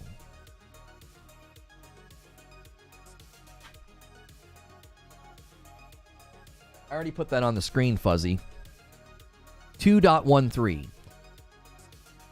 COD is an entertainment franchise which is already nearly 20 years old. Like, if people think I'm cherry picking and avoiding aspects of the document, they're going to go and tell you that, by the way. I guarantee you. There'll be people on Twitter that run with that false narrative. Oh, yeah, he didn't show the parts of the document about parity. Yes, I did. He didn't show the parts of the document about incentives and how they have no incentive or ability to make COD exclusive. No, I did. I looked at it. I read it loud and clear for everybody to hear. And then I said, this sounds awfully familiar, which is cause for skepticism and inquiry.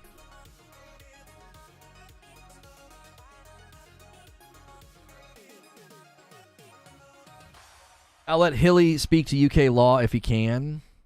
The only standard in modern antitrust law is economic efficiency, usually measured by the allocation of resources that maximizes value. Competition is a nebulous goal. Innovation is not relevant.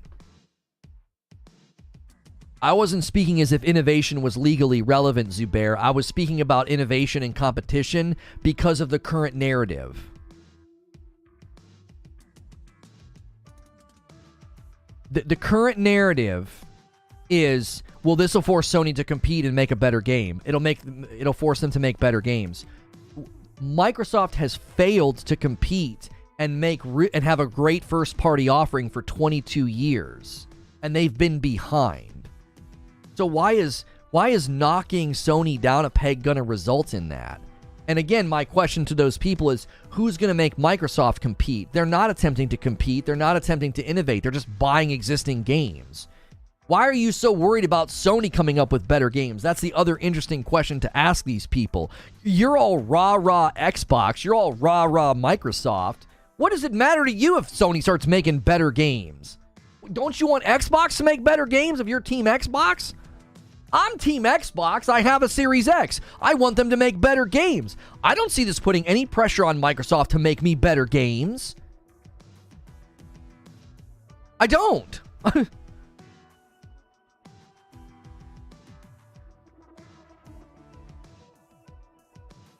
And who is this guy? What's this guy talking about, Creature? Let me see. What's his name? Interacting with this guy. True King Gaming? What's he trying to draw attention to? I can't see what he's saying. I'm not seeing it. He's talking about is somebody. I cannot see him in chat. I don't know what's going on. I don't know why I can't see him. I have like blindness here. If anybody wants to screenshot what he's there, no, there he is. All the super chats and channel members are going to your business. I didn't know watching other people was a business. You should patent it. I'm not sure what you're saying. Are you criticizing the fact that I'm getting super chats? I'm not understanding here. He's interacting with Creature. You're live streaming. I swear I'm watching Reforge. MYOB. Mind your own business. Creature is my producer and one of my moderators. He's not streaming. He's not a content creator. No problem clipping people and talking smack about people. I don't chill. You're the kind of person to see something bad happening and pulls out the phone to record instead of help. No, you don't know who you're talking to. Creature is my producer and my business strategist. We have literally reached out to people professionally about some of the slander. We already got tweets deleted. We already have handled some of that. We already have. Jez Corden took tweets down. We had a very professional discussion in an email. So if people want to take that route and act that way, we're going to reach out and just be professional about it and be like, hey, man, come on. What's going on here? So if people with platforms do that and you draw it to our attention, we will deal with it.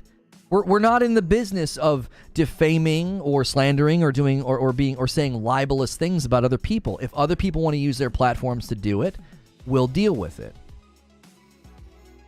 We'll deal with it. Now, if somebody's going to react to my content and they want to dunk on me, I watched, oh no, it's Alex. I watched his reaction to my content. I DM'd him last night. I said, hey man, thanks for the reaction. I appreciated how you handled folks trying to slander me. He kind of glided over it. I invited him to come on the show. I said, yeah, come on the show, baby. Come on the show. I told Jez, come on the show. We can complain about how frustrating it is to cover ABK.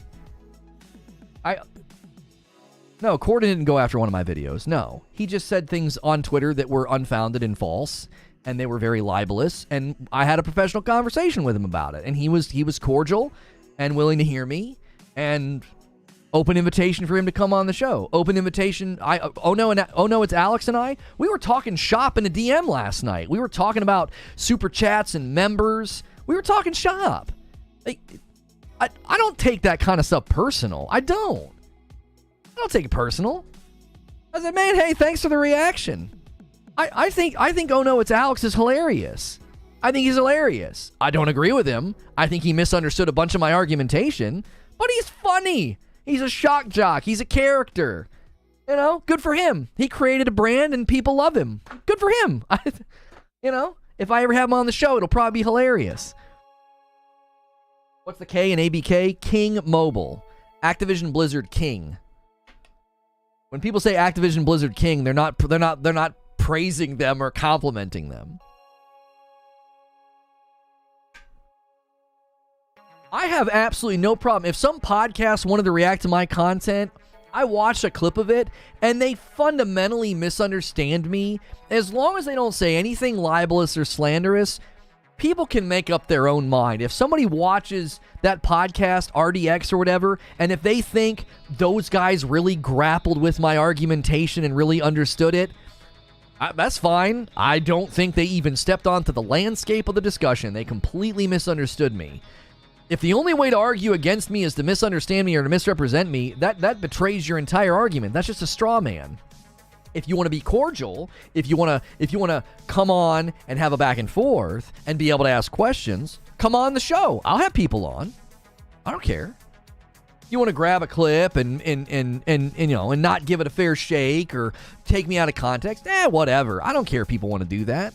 I'm only going to push against people that get libelous or slanderous or defamatory. Those are the only people that I'm going to say, hey, I would appreciate if you don't do that.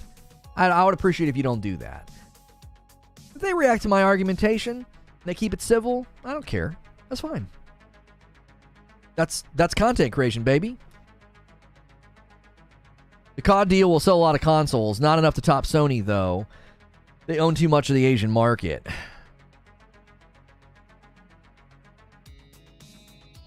Who is? I have and support all major platforms. I will use the previous Zenimax deal as an example. The same did not take place there. That PayPal name, though? Yeah.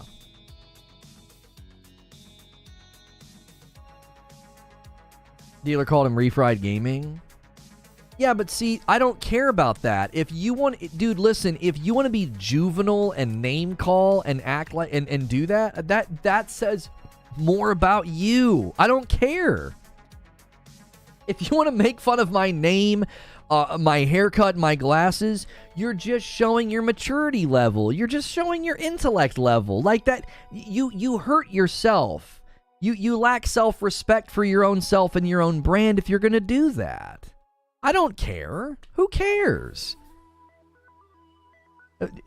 Men should not be concerned with childlike behavior. Like, it doesn't bother me. Like, who cares? A name call. Go ahead.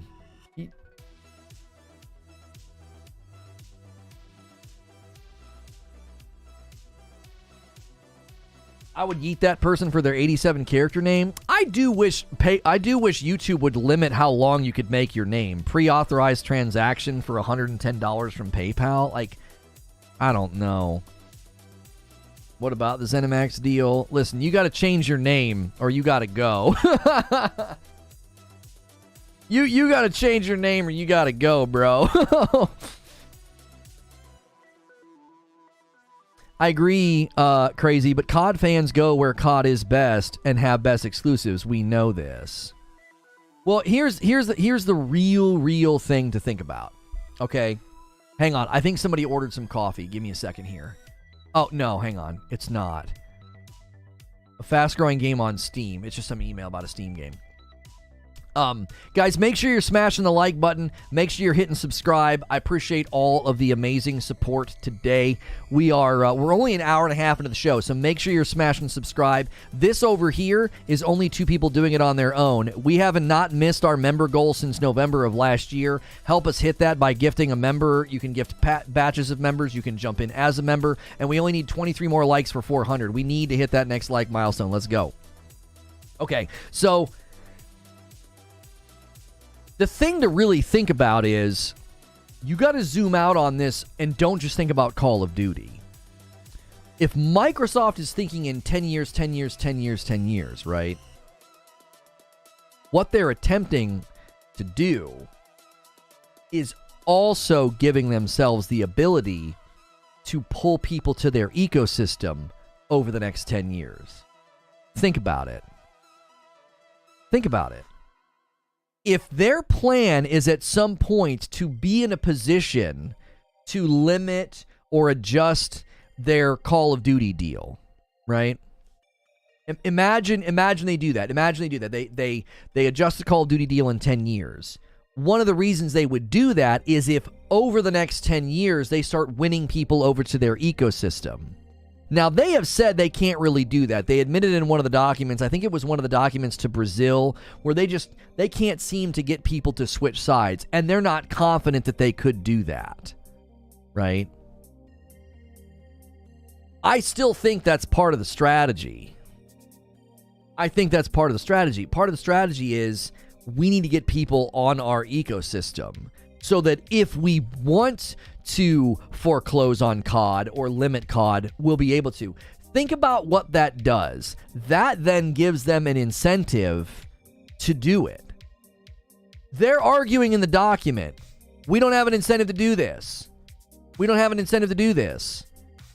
They could spend the next 10 years creating incentives to do it. They could spend the next 10 years creating an environment where, oh, well, no, now we have an incentive to do it. Yeah. We've got a lot more revenue stream from this. We have a lot more brand loyalty tied to this. It's really endemic to the Xbox ecosystem. Call of Duty and Xbox now go hand in hand as a brand name. Think about that. If you think about the marketing, if you think about what that does passively to the consumer, what that does to top of mind marketing, what that does for brand awareness, people start to think about Call of Duty and Xbox in a synonymous way. Suddenly they have incentive to do it.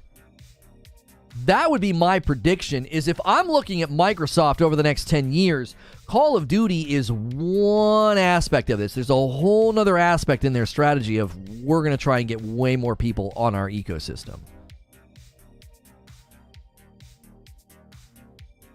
Could you please read the Oversight Committee clause in the document? No. Until they start making games as good as PlayStation, I'm not thinking about going over there. Right, but you got to think about how much property they're about to own, Sorcerer. They could really incentivize people to come. Think about this, and they said this in one of the things. Is it in this first one? Right here. The practical effect of the remedy will go beyond the 10-year period. Go back a little bit, about midway through the document here. It says, Microsoft considers that a period of 10 years is sufficient for Sony as a leading publisher and console platform to develop alternatives to COD. The 10-year term will extend into the next console generation.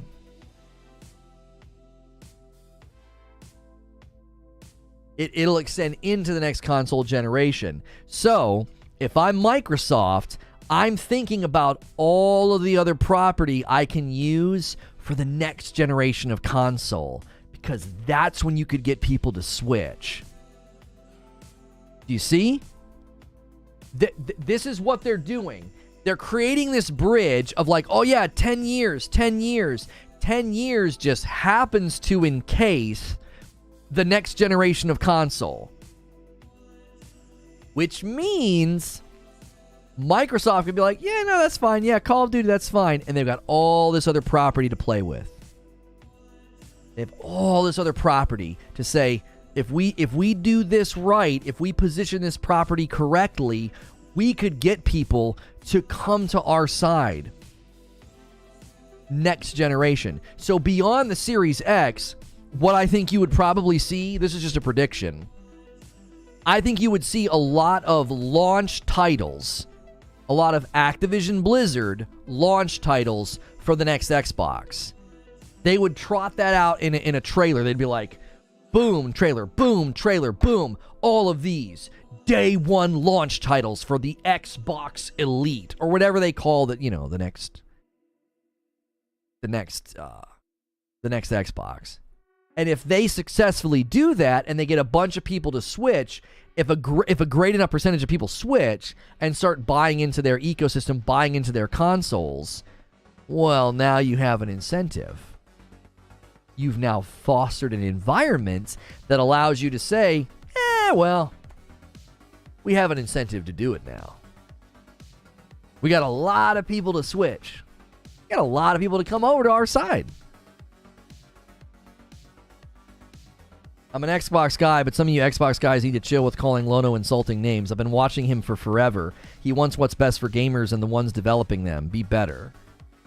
Yeah, I mean, people that are like, people project onto me their own insecurities. They're like, why are you freaking out? Why are you crying? Why are you so upset? What? What are you talking about? Like, they're the one that feels that emotional instability, so they project that onto somebody else because it can make them feel superior. You know, it's just juvenile behavior. There's no, you come in here and insult me. That's not an argument. You know, that's not an argument. If you want to argue, if you want to debate, if you want to talk, well, let's talk. Friday, 5:30. Okay, perfect.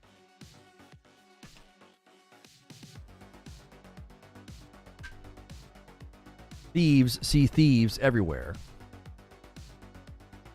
So deep into Sony's economy, I'll just roll over to the PC and stay to PlayStation for exclusives. Well, see, that's the beauty of it, isn't it, Brian? One of the things I talked about in my, what Microsoft needs to do, at the in 2023, is I said they need to improve their PC presence. Because if you improve your PC presence, That's a whole lot of people that say, whoa, whoa, whoa, whoa. What's going on over there? Game Pass, game demos, game trials, all these big Activision titles. Wow. You get the PC audience to migrate over to your ecosystem. That creates another incentive for foreclosure on a competing console. Why? Our ecosystem's bigger than consoles now. We don't need to do that. Yeah, we don't need to put that game over there. No, yeah. Our ecosystem has now encased everything. It's our ecosystem is on mobile, on Steam Deck. Our ecosystem is on PC. You know, our ecosystem is on the Xbox console. So if they can get their ecosystem to have that all-encompassing feel, then they could say, no, we totally have an incentive to foreclose on PlayStation. PlayStation's not really a factor for us anymore. Our ecosystem has grown. Look at our ecosystem growth over the last 10 years.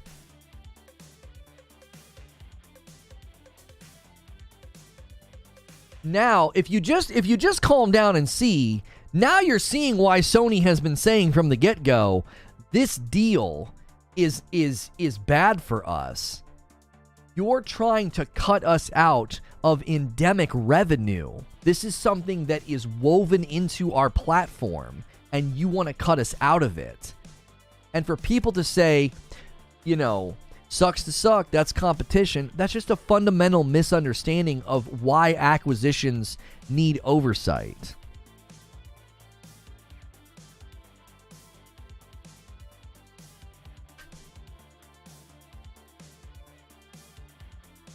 Is that accurate? I don't have the document in front of me. It's on my streaming rig, and I don't like opening things like that while I'm streaming because it causes all kind of hitches and problems. It's a PDF. Like, I know Anung Unrama is doing the classic, it's a classic strategy. And let me expose your strategy because I'm kind of sick of you.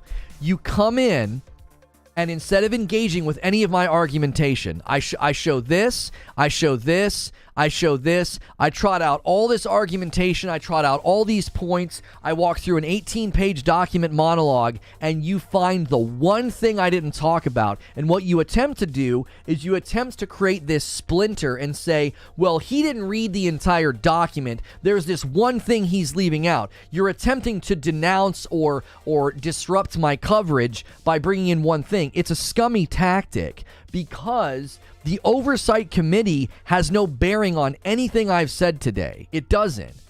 Oh yeah, sure, we'll have an oversight committee to ensure parity. Okay, that has nothing to do with anything I've said today. It isn't. It's not contrary to what I've said. I've said there's two narratives now. There's a narrative of people saying, Sony should accept the deal. They're getting a better deal. Sony should accept the deal. They're going to get to keep Call of Duty. And now a new narrative is emerging. You got 10 years, Sony. You put on notice, Sony. You got 10 years to come up with a Call of Duty rival. These narratives are mutually exclusive. Pick one. Why do you care? Why do you care? I've been discussing those very points for months now. People don't want to have intellectual dialogue.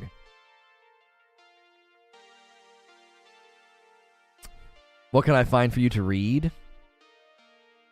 I'm just pointing out the strategy. COD isn't being taken from anyone. Never said that. You're arguing against something I didn't say. He's been messing with you for 2 hours about this. Please just roast him.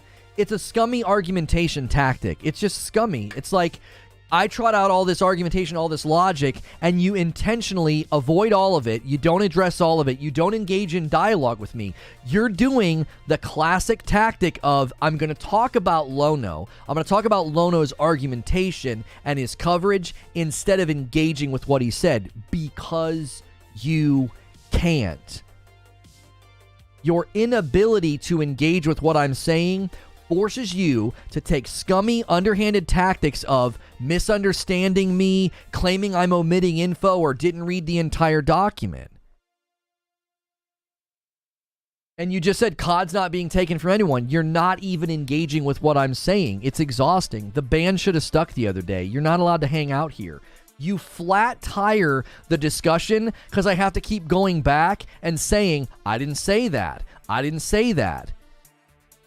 And then you try to subvert the conversation by saying, well, you didn't read everything. I just engaged with the oversight committee and expressed how it has no bearing on my argumentation. I'm tired of people that are either you're too slow to keep up. I can't keep going back and re-explaining myself. It's a literal flat tire on the discussion.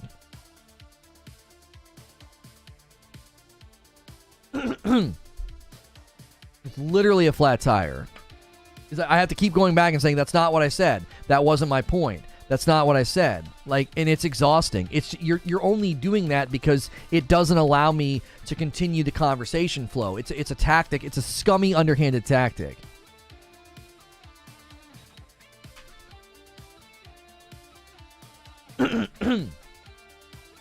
It's an intentional way to handicap your momentum. Yeah, it's so manipulative, and I'm done. I've banned so many people for that recently. It's like, come in and debate my points. Debate it.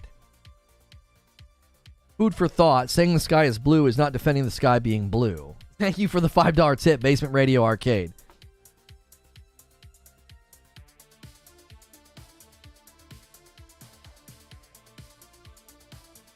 He was completely misrepresenting what it said anyway. There it is, sits in Discord. It's up to Microsoft to create the committee.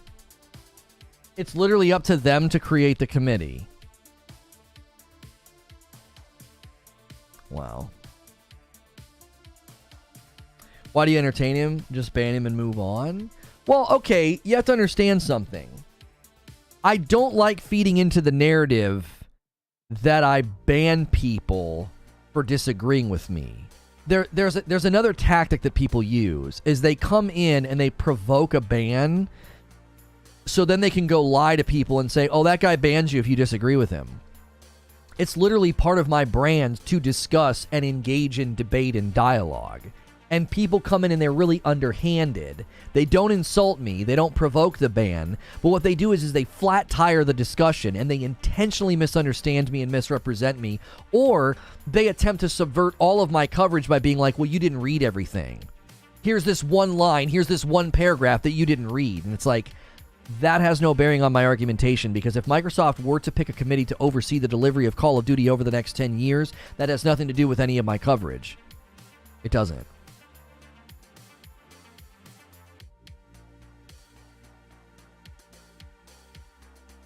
We also have seen people that come in trolly and then they get with the program. I support giving people a chance. That's what I'm saying. I don't just like bopping people right away. I like being like, come on, man, just come in and have a discussion. Trolley? Yeah, I don't know how you spell trolley. I think trolley is with an E, isn't it? Still never said what Lono omitted. He claimed that I omitted the part about the oversight committee. The oversight committee doesn't matter because my entire point was, you can't claim that the 10-year deal is a better deal if there's the passive threat of Call of Duty going away at the end of the remedy period. If the remedy period ends, and Microsoft is insinuating quite strongly that at the end of that 10-year remedy period, you better have a rival ready. Well, then, anything that happens in that 10-year period doesn't matter. We just got passive concession that this is not a better deal than you have right now, because this deal is likely going to end in exclusive. Oh, but we don't have incentive for exclusives. Oh, okay, but you said that before with Zenimax. You use the same argumentation with Zenimax. The whole argument is filled with assumptions. Console wars in 10 years. No regulations when there's a whole section in the document. The fact that Sony won't or can't create something like Call of Duty. How is it full of assumptions? What am I assuming in my argumentation? I would love to see that pointed out to me. What am I assuming? Also, I cited the CMA document right here. that says if developing a rival game is sufficiently costly, it may be that it would be more profitable or less loss-making for a platform to accept that its competitive offering has been weakened than to attempt to develop a new franchise. They're literally saying it would be better to just lose the money because it would be more costly, more risky, more potentially damaging to try to create a competitor.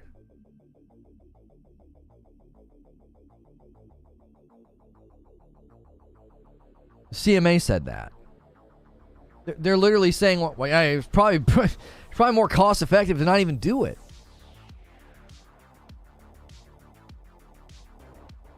How do they not understand that consolidating multiple corporations isn't competition? It's anti-competitive and will eventually hurt everybody. Lono gives the document. Chatter, you're just assuming. We really got to get this number in the corner going. Got to get it going, chat. One at a time if we have to. Who's going to do it? Who's going for King Gifter today? If you've been enjoying this show and my coverage for the last couple of weeks, come on, baby. Hit that join button. Jump in. It's $5. But that would be Sony's problem to deal with. Empty platitude. That's not a legal argument. That's not a business argument. That's not an economic argument. That's just an empty platitude. Well, that'd be Sony's problem to deal with. That's quite literally why they're against the deal. That's called business disruption. If this deal goes through, you have the power to disrupt our revenue. You have the power to put massive incentivization on us to endure hardship or take big risks. Yeah. You're right. It is their problem, which is exactly why they're against it. Like, imagine building a business and somebody comes in and spends a ton of money buying up some supply chain, and they're your direct competitor, and they buy up some supply chain of something that's going to have a direct impact on you. It's going to hurt your revenue. It's going to chop you down a peg and potentially damage your business. And they go, well, that's your problem. No, there are antitrust laws to protect my business from this kind of behavior. Hey, Raptor, that's an old school name from the Purple Days, taking us to 7 members on the day. Thank you for 5 gifted members. It's been too long since a member bomb. Bulls for Life, Jeff Ford, Roadkill, Call Me TK, and Brittany all getting a gifted membership. Thank you so much, Raptor. Who else is going to jump on? Ronald says 677 viewers and 2 members. Fringe chat, those are rookie numbers. Yeah, let's pump these numbers up. Come on, let's pump these numbers up.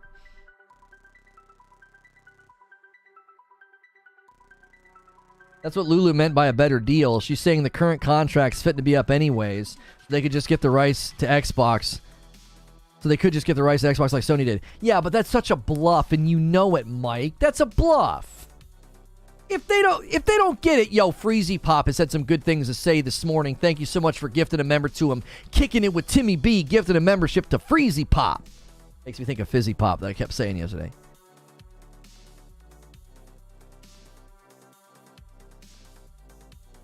That's why Lono's argument doesn't make sense? Yeah, my argument doesn't make sense. So you think you think Activision Blizzard is hard up for cash, goes to Microsoft for a buyout, and you think they would end their relationship with Sony? Sony was 13% of Activision's revenue last year, and you think they'd end their relationship with them? Yeah, I think their shareholders would have something to say about that. I think their fiduciary duty would come into play. Yo, Tovo's going to gift a member, and it goes to Brando, getting us close to the halfway mark on the member goal. That's 9 members on the day. Like, seriously, think about that. So, currently, Activision admits that 13% of their annual revenue comes from Sony, and Microsoft was so low that they didn't even register on the report. Also, it's on record that Activision Blizzard has avoided Game Pass because of the cannibalistic effect it has on sales. And you think that Activision Blizzard would just end their deal with Sony and Call of Duty? I think that their shareholders would have something to say about that. Their fiduciary duty would come into effect. They would say, what are you doing? Maintain that contract with them. It's lucrative. It's profitable. You can't just end it and go to Microsoft and be petty. There is no petty line items. Well, why'd you do that? Well, they disrupted our merger. So the frick what? We need to survive. Minds change? What? Legal argumentation, business argumentation, you respond with minds change. Okay. That's so compelling. I see the hardware space evaporating. Profits and similarities in performance in the next 10 times years. It's more profitable to distribute software, less overhead. It's not been proven that Microsoft is doing this for the purpose of unlawfully damaging competitors or the market, so it'd certainly be only on Sony to figure out how to make it work. No deal is necessary. No deal is necessary, and yet that's all Microsoft's been focusing on to try to get it to go through. I actually think the deal is necessary. The regulators seem to think so. Like our armchair hand-waving of like, oh, there's no deal necessary here. They can just do whatever they want. Well, the regulators don't think so, and neither does Microsoft.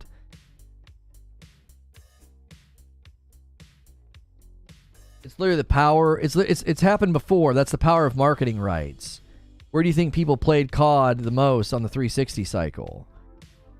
Yeah, but you're not engaging with my argumentation about fiduciary duty, the shareholders, and the 13% revenue that goes to Activision from Sony, and Microsoft didn't even register because Microsoft ecosystem is in third place, and Microsoft more focuses on Game Pass to the point that Activision Blizzard avoids Game Pass. They wouldn't shift that contract because they would stand to lose tons of money. He said he doesn't care about a deal, he just wants to block the merger. Yeah. It's funny, that to me continues to be funny. People say that those are antics. The guys that reacted to my content on that podcast said Jim Ryan's antics. Antics. Multi-billion-dollar corporation CEO attempting to block a merger is antics. Your bias is showing. Your slip is showing. Like, seriously. Yeah. What's funny is he's not beating around the bush. That's what he did is called being a truth-speaking man. He's being a man. He's like, I'm here to block your merger. I'm not crying. I'm not being a baby. I'm not throwing a fit. I'm here to block the merger. I don't want your merger to go through. This content's too meaningful to my ecosystem. This revenue is too meaningful to my bottom line. I can't let you have this. I'll do everything I can to stop this. That's literally his responsibility. He walks in the room and he does what he's obligated to do, and people call it antics and throwing a fit. What? What are you talking about?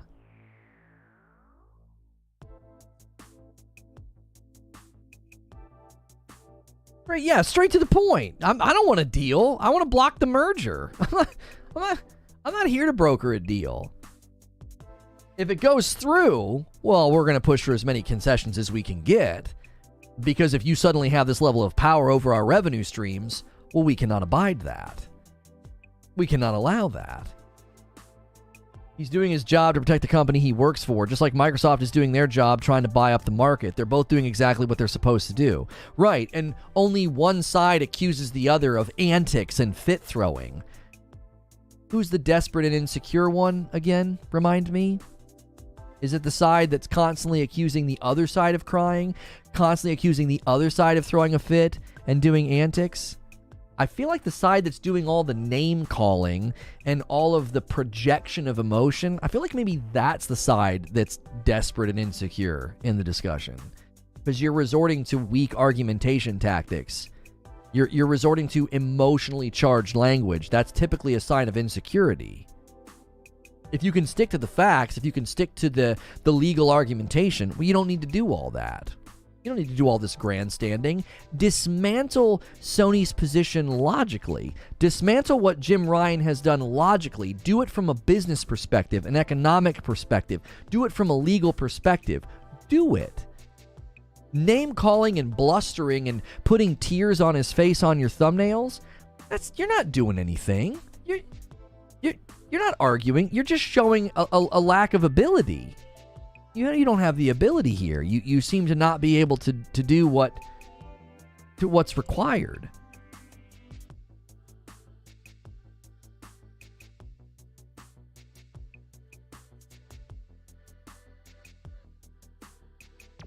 Listen. Same goes for any of the Sony channels doing that to Phil Spencer. Phil Spencer's doing exactly what he's supposed to do as well. So if they're going to throw thumbnails up of Phil Spencer crying and looking pathetic, no. These men are doing exactly what they're supposed to do. You're saying that Lono is untruthful and biased. I pinned your comments. I hope he answers you. What's he saying? Hang on. I can't get the big... I can't see the pinned comment. Are you my dad's belt because you hit different? Oh my gosh. Who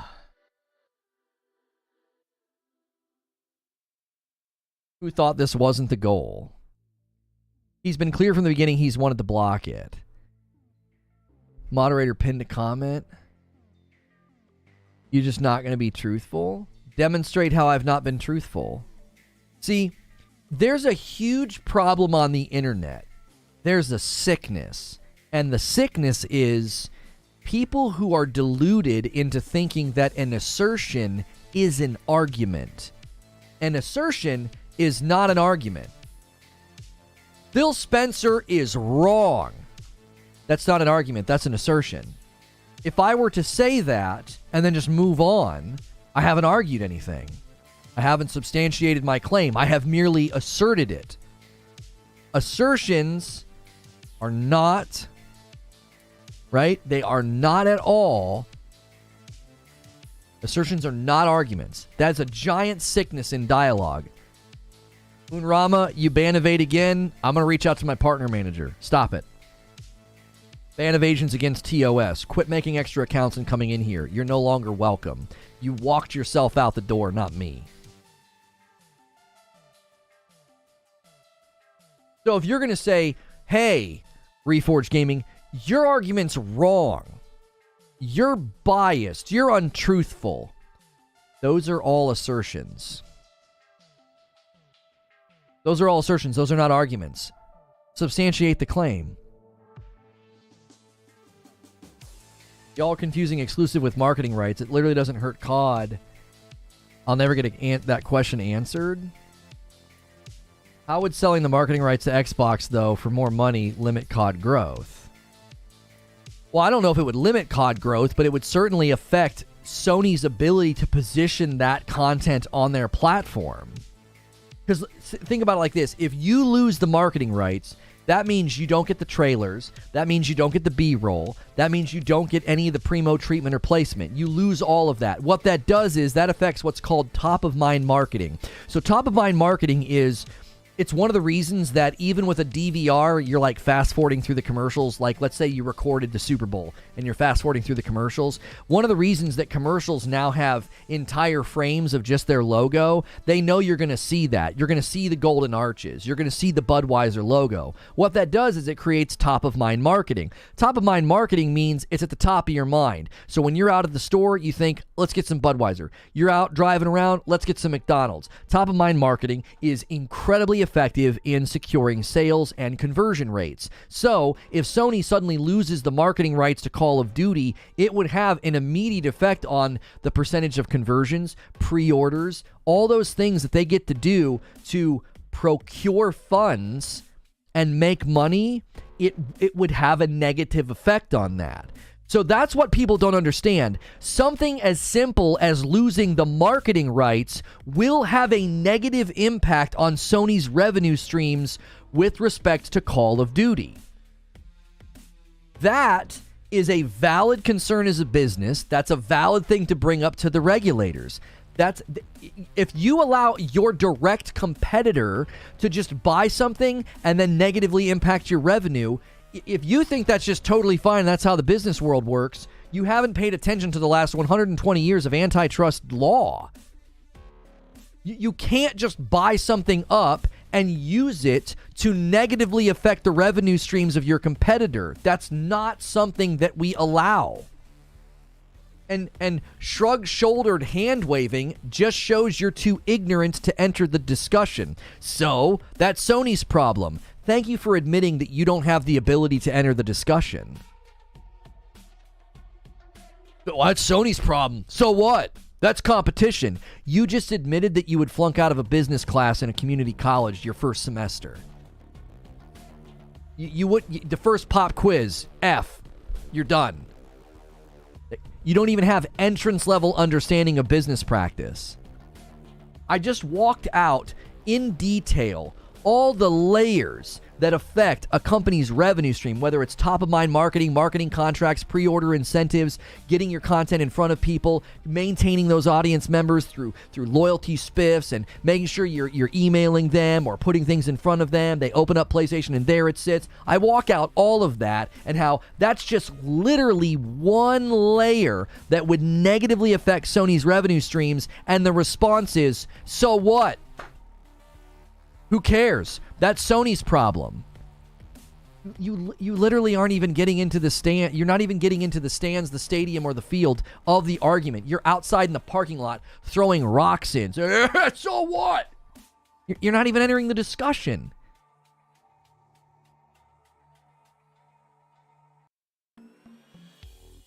We do. T-Mobile owns Sprint. Happens all the time.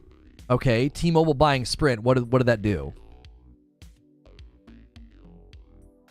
Imagine if AT&T bought up a supply line of chips that dramatically affected Verizon's ability to sell phones and distribute phones. They suddenly started making way less money on a certain phone model.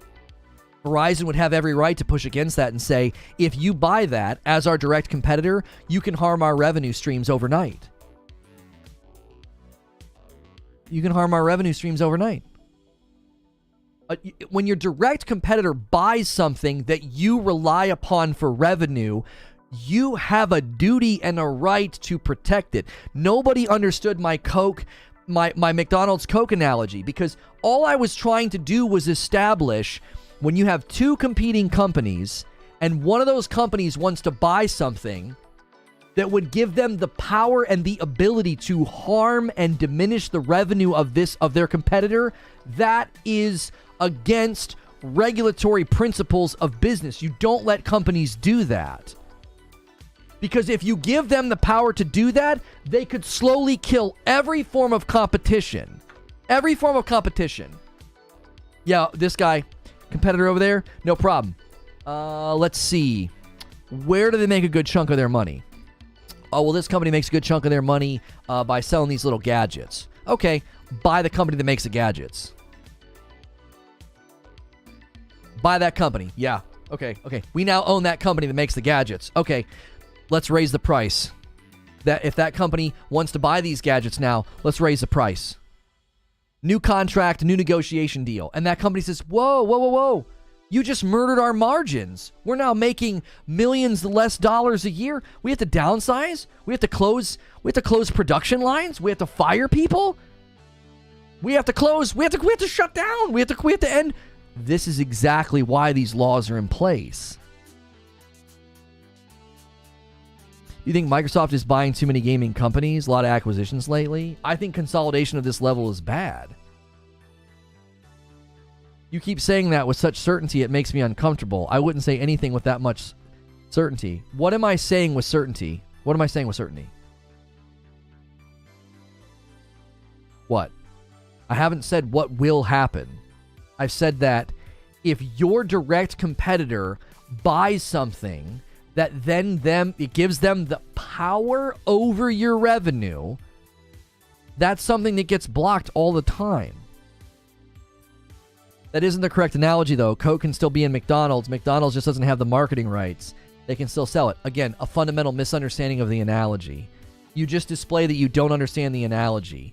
The analogy is quite literally your direct competitor buying a product that they now own, and that product is endemic to your revenue streams. That would give you every right to say, we don't want that to happen. We don't want that to happen. That statement right there, with stream delay, Zubair, do you really think I know what you're referring to? Like, think about it. Mike, you're just misunderstanding the analogy. If you have two companies that are competing with each other, they are direct competitors, and one of those companies buys a product that McDonald's makes $23 billion a year. 5% of that is estimated to be Coca-Cola, and the profit margins on Coca-Cola is amazing for them. We allow anti-competitive behavior all the time. At some level, we call it illegal. Okay, so forget that part of it, Zubair. I am simply trying to establish Sony's right to push against it. Sony has a business interest, a fiduciary duty to say, we don't want our competitor to have power over our revenue streams. It's that simple. It's that simple. It's not that complex. You don't need to go talking about, well, Taco Bell has the Baja Blast, and you can still get a cheeseburger, and if you take a Pepsi and flip it sideways. No. The analogy is literally just establishing if your direct competitor buys a product that is endemic to your revenue streams, it's in all of your stores, it's on all of the marketing, and now your direct competitor can disrupt, diminish, or shrink that revenue, you have every right to fight against that. That's it. That's all the analogy is meant to communicate. That's it. It's that simple. This is business. This is like antitrust 101. This is quite literally why this is being regulated and why this is being looked over.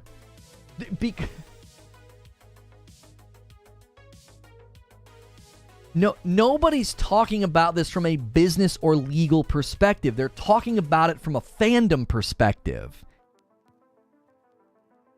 If you just talk about it from a business perspective, it's like, well, of course Sony's trying to block it. They make tons of money on Call of Duty. Of course they're trying to block it. Yo, what's good? Good to see you, Train. Train, get these people to do a train, baby. We need some more members here. We're at 9 out of 25. Let's get it going. How could you people not understand this? The way Microsoft should be producing a superior product to disrupt the games. Buying something that is super relevant to the competitor's revenue isn't right. That's the thing. People say, well, no, this is competitive. It's like, no, competitive would be coming up with a superior product. Competitive would be innovating. Coming up with something that says our platform's better, our games are better. You're not doing that. You're literally buying something that gives you the ability to disrupt revenue streams with your direct competitor. That's not competitive at all. That's the antithesis of competitive. If the deal goes through, even if it has to go through the court, would you say, okay, that's fair? I don't speak in those terms about this. A lot of the times, Mike, you and some other people have tried to put me into a false binary. Well, if it goes through, is that fair? Would you say the deal's fair? I've never once talked about fair.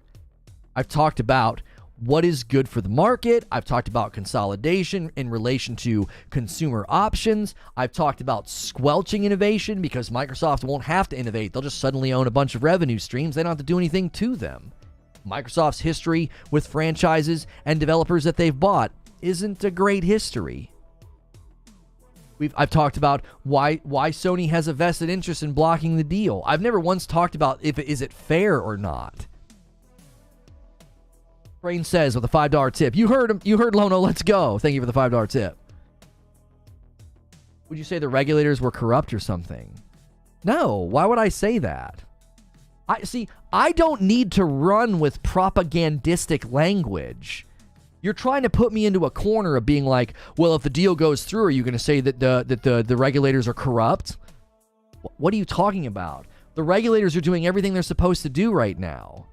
I was told for months regulators couldn't get in the way of this. This deal was going through squeaky clean. I was told that the regulators had no power. I was told that the regulators would just have to get out of the way or they'd be embarrassed. And as far as I can tell, the regulators have a whole lot of control over whether or not this goes through. And there's been a whole lot of concessions that have come from Microsoft because of the regulators. That's what's supposed to happen. Yo, Skiffy Skiffle says, I'll be the first member of the train. Don't leave Skiffy hanging, guys. He just did the first one. It goes to Zathos. Don't leave our boy Skiffy hanging there with that gifted membership. Fair, legal, and optimal for the industry are vastly different concepts. Yeah, I don't get into these false binaries of like, this is fair, this is unfair. No, listen, Microsoft's making their arguments, Sony's making their arguments. Both of them are doing exactly what they're supposed to do. No one's crying, no one's desperate, no one's throwing a fit. All of that is just propagandistic, emotionally charged language to cloud the issues. It's preventing people from looking at the thing straight face because they watch some podcast where somebody's like, yeah, Jim Ryan's crying. And it's like, then you view everything he's doing through that lens. You just don't personally like the deal. Laws don't matter then? What do you mean laws don't matter? See, that's what you're trying to do. That's so underhanded. You've been here many times before. You think you're going to get away with that? You think you're going to get away with false dichotomous, like false binary language? Oh, you just don't like it personally. Laws don't matter then. No, that's not what I said. It's a base I'm right, you're wrong with no referee? No, I literally just said that the regulators are doing what they're supposed to do. They're pushing against the deal. We're getting concessions. They're making sure the deal doesn't lead to antitrust, anti-competitive behavior. You're doing the same thing all these other guys do. You just come to false conclusions and paint my argument in a false way. I never said anything about that. Like, folks like you are so exhausting because it's so underhanded and scummy. You're literally flat-tiring chat. You are. You're flat-tiring chat, and because of that, you're done here. You're done here. You don't argue in good faith. You just flat-tire chat like the other guys do. I just wasted 20 minutes on you. You don't argue in good faith. I think you're a dishonest person. I do. I think you come in and you pretend to argue from good faith and you intentionally flat tire chat and then falsely represent my argumentation. I'm done dealing with liars. I'm done with it. You just constantly lie about my position, and I'm not even holding back anymore. Don't call them liars. No, you're a liar. You did the same thing the last 3 guys that got banned did. You just constantly recast my argument in falsehood because you can't engage with it. You don't engage with it. You try to get underneath of it with underhanded questions and you flat tire chat. Oh, so what you're saying is this? Nope. Oh, so what you're saying is this? Nope. Hoping that I either get worn out or you slip one by the goalie. Did I add Daniel Perez's to this? No, I didn't. Thank you for 5 gifted members. Daniel Perez. It goes to Hatre. I think, I'm not sure, Felix, GC Plugs, Brian Abraham, and Dragon Stalker, and a 2 spot from K. Cole. Don't use big words. And then we got, that's going to take us to 16. We got one from East Coast Overlord. Thank you for gifting a member. Goes to James.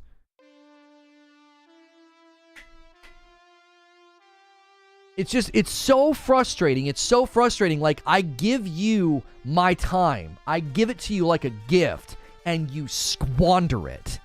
You squander it through deceptive tactics and misleading argumentation.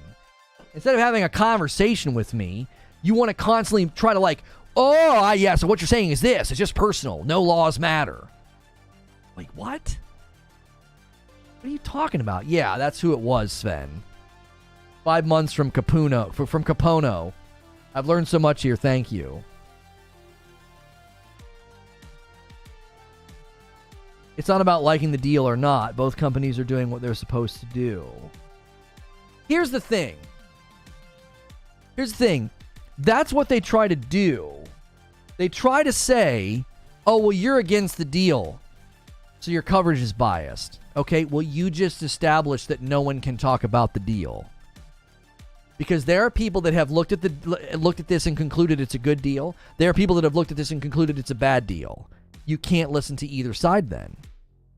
It's literally gaslighting. So you said this. Yeah, repackaging what somebody says in a false way. Yes, it's a form of gaslighting because you know it's going to irritate the person. You know it's going to throw them off kilter. It's so scummy and underhanded. And they do it too often for it to be a mistake or a misunderstanding. It's literally your MO. It's how you argue. It can't be an accident. I've had people do that before. I've had people, the other day, Silent Warrior misunderstood me. I clarified my position and we moved on. I knew that he had just missed what I said, or like he had missed half of my statement. But when literally that's your argumentation tactic, that's just scummy, man. You're just trying to gaslight. You're just intentionally trying to trip me up and make me get flustered and frustrated. Well, so you're saying this. No, I'm not saying that. It's a passive way to make a person feel crazy. So you're saying this? No, I'm not saying that. 5 minutes later. So what you're saying is this? No, I'm not saying that. What it does is it creates this air of instability. Like I'm not being clear in my communication. It makes a person feel nuts. It's a way to gaslight and manipulate a person, to constantly make them restate what they're saying. It's willful misunderstanding. It's a tactic. It's an argumentation tactic. And that's the third person today that it's like, this is all you do. This is all you do. You show up and misunderstand me intentionally.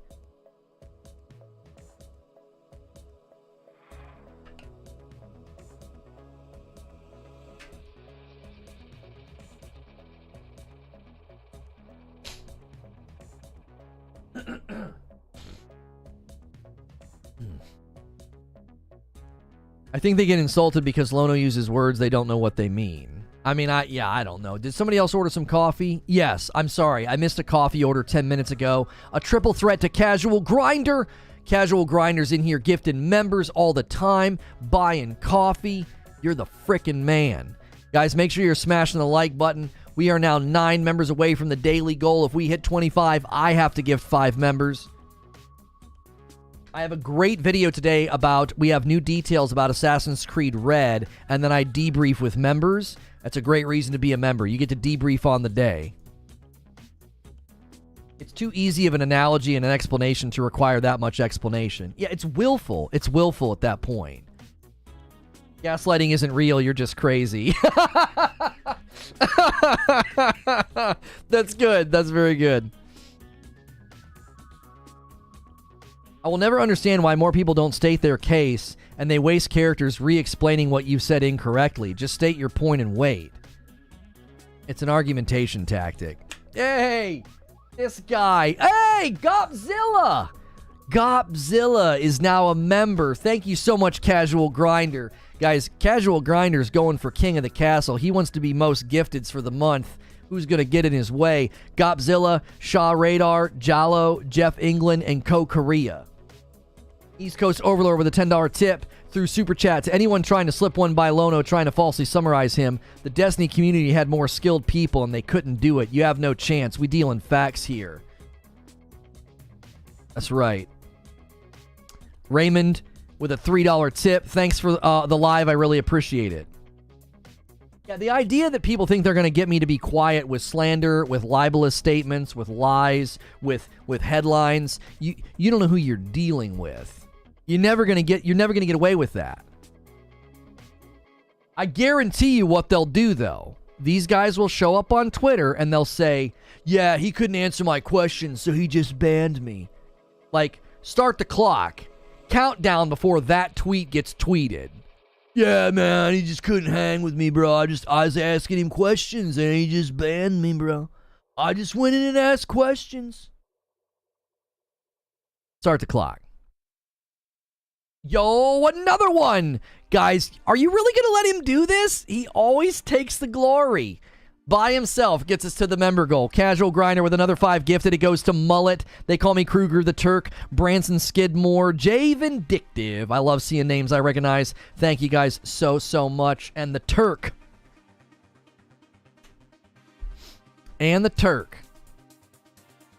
We did a little housekeeping yesterday in the member stream. We did a little bit of housekeeping, and I basically directed people that if you see people making libelous or slanderous statements about me or posting articles, simply tell them that they do not have the full story. They're only getting half the story, and then direct them to the upper echelon video and say, you know, we got some tweets taken down. We sent some professional emails. We're basically calling on people to be professionals and to not post libelous things and slanderous things. And so we're just asking you guys to handle all of that very professionally, please. Don't attack people. Don't sling mud. Just calmly tell folks they're only getting half the story and then point them to the upper echelon video. That's just sort of our approach to that, because I'm not going to get in debates with people on Twitter and defend myself. I'll just say, listen, do your own research and make up your own mind, please.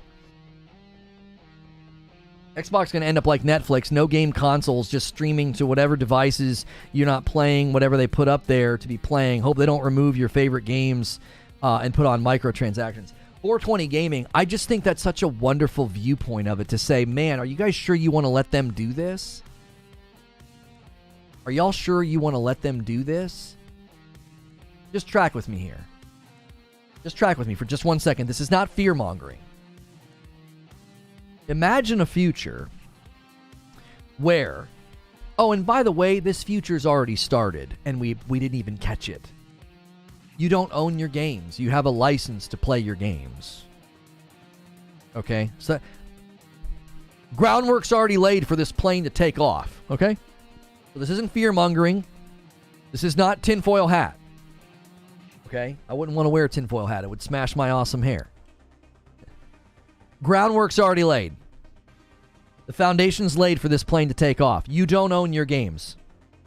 Everything's a license. So imagine a future where Microsoft owns such a large portion of the market, they become like Disney Plus, and they're the only place you can go play those games. They now, according to the way they treat their software, have a vested interest in making everything subscription-based. Means, you want to play those games? You got to subscribe. They could create tiers of subscriptions. They've already done this with their software. They've done this with Microsoft Office. Microsoft is not looking at this and thinking, man, we could really be pro-consumer here. No, they are pro-profit. And they have found through their software distribution, Adobe did the same thing. Adobe found, listen, if you put everything behind a subscription, nobody owns anything. It's ours, and they can't get it anywhere else. That's the company that you're trusting to do right by you long term. Look at the way they've treated Microsoft Office. They have protected their market dominance and through self-interest made it very, very difficult for corporations and businesses to take any other option. Massive, massive revenue streams from all these corporations. How they do it? How they do it?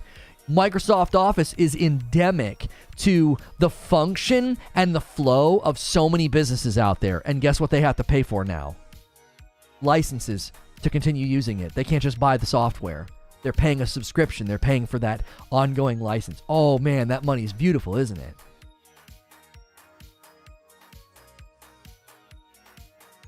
But Microsoft's going to be pro-consumer, aren't they? Interesting. Microsoft's going to be pro-consumer. How are they convincing you they're pro-consumer? How? With a subscription service that just seems like it's such a good deal. This is the best deal. This is awesome. Yeah. I wonder what happens when they own some of the biggest property in the world. I also wonder what happens when they talk about how they want to unify their storefront so that it's mobile and PC and console. I wonder if they have a vested interest in foreclosing on some of the biggest properties, limiting it to their ecosystem, putting it behind a subscription paywall, just like they did with Microsoft Office. Huh. That'd be shrewd. That'd be killer. Be a lot of money.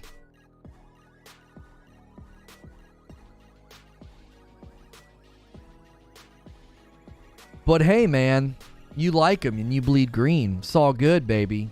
They're gonna usher in a competitive era in gaming after failing for 22 years.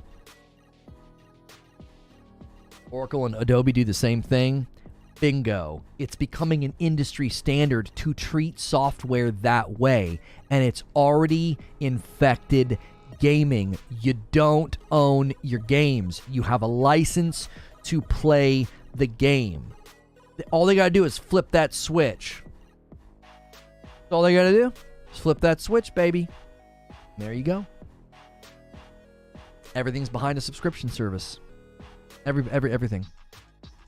So when people look at Sony and say they're greedy and all that, $70 per game, and Jim Ryan talks about the virtuous cycle and everybody wants to criticize it, it's like, man, Microsoft probably loves you. The fact that you're looking at Sony and thinking buying individual purchases of games, that's greedy. Meanwhile, you're defending a Trojan horse. You're like, look at this big, beautiful prize we get. Subscription, man. Look at all these games. This is awesome. You're going to turn around in 15 years. That Trojan horse is going to burst open. And you're like, ah, frick. They did the same thing with video games they did with Adobe Creative Suite. Same thing they did with Microsoft Office.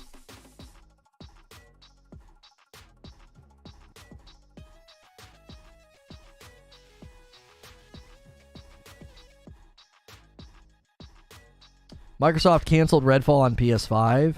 We were acquired by Microsoft, and it was a change with a capital C. They came in and said, no PS5. We're focusing on Xbox, PC, and Game Pass. Where are you getting that, Aaron?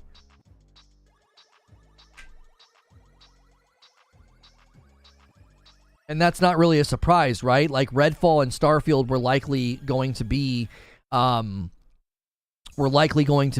multi-platform titles, and Microsoft came in and said no. Which, by the way, everybody will tell you I'm a Sony pony and I'm coping. I have never once uttered a single word of complaint about that. I have an Xbox Series X and I can play Starfield. It's not being withheld from me. The only reason that we bring up Starfield and Redfall is it just perfectly displays what could happen. It's like, hey man, they said they weren't going to they had no incentive to do this, and then they did. Just sent it to you, IGN France. What is this, like a breaking story that that they're letting? What, they're letting it be known?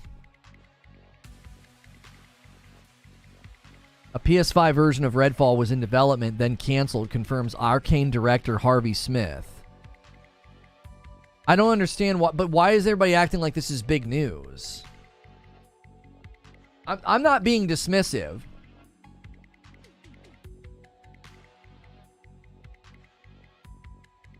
I'm not being dismissive. I don't understand why this is big news. Was anybody in doubt about that?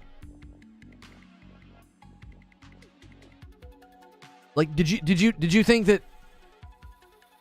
what, like, all along Redfall was only being built for Xbox? Like, again, I'm not trying to be dismissive. I don't feel like this is news. It's not a headline. Hey, we own you now. Yeah, you don't need to work on that PS5 stuff anymore. No, yeah, that's going to be an Xbox title. Save all that bandwidth. There's nothing controversial about that at all. We know they did the same thing with Starfield. It's confirmation it was coming to PS5. Okay, I mean, it's confirmation, but it's not... I'm not surprised by that at all. I'm not.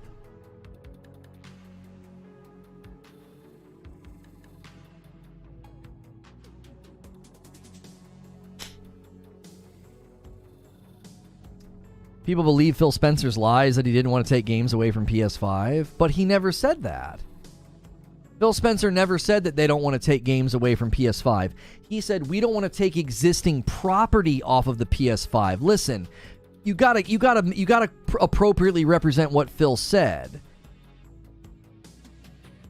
When Phil is saying that, be fair to the man. He never said, oh yeah, we're never going to do anything exclusive. He said, yeah, we're not going to be taking property off of those platforms. He was speaking about existing property. Now, what he's saying doesn't really need to be stated. Like, yeah, we're going to honor contracts that already existed. Yeah, good for you. You're legally obligated to. That's not really a talking point, but okay. It's confirmation Phil's a dishonest mouthpiece? No. I do not think you can display that Phil Spencer has been dishonest. That is simply false. No, I went and looked at all of the quotes myself. That's just as propagandistic as calling Jim Ryan a liar. I don't abide that. I don't abide that. Phil Spencer did not lie.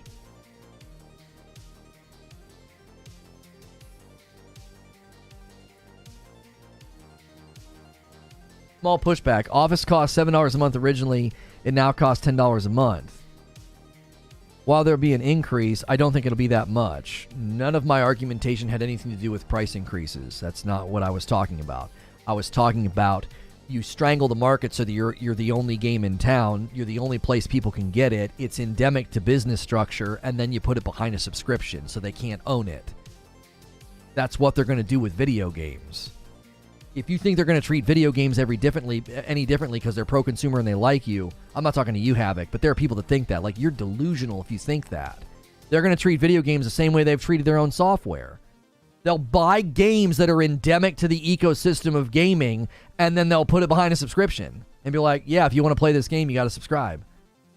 You guys think that Phil Spencer and Game Pass are all pro-consumer. They're not pro-consumer. They're pro-Microsoft. They're pro-profit, and that's how they're going to get their profit. The same way they did it with Microsoft Office. You think they just accidentally targeted ABK?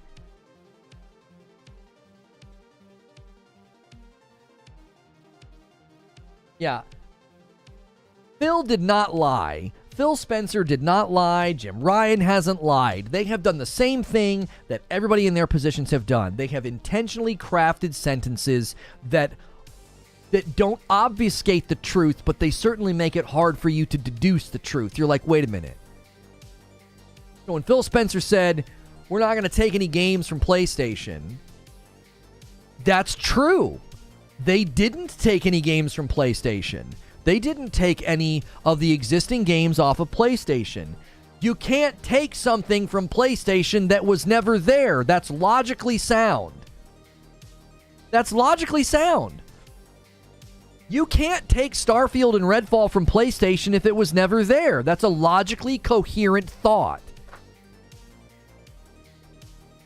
If someone says they don't want to steal your car and then they steal your car, did they lie? False equivalency. That's not what he said. It's slippery corporate talk? Homie, they all do slippery corporate talk. What the frick? They're masters at it.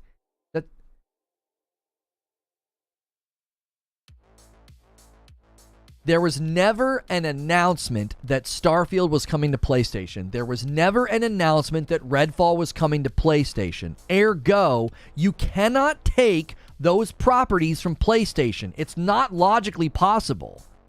This is why I push back on the Jim Ryan stuff. I'm being consistent here. It's so dumb to get caught up in this. You actually think that, like, Phil Spencer just walked out in the public and just lied to everybody, and people think that Jim Ryan's doing the same thing.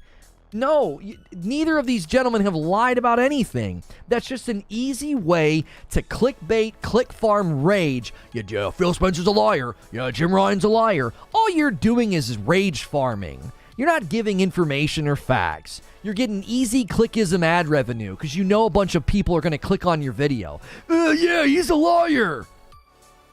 Dealing in propaganda. None of it's true.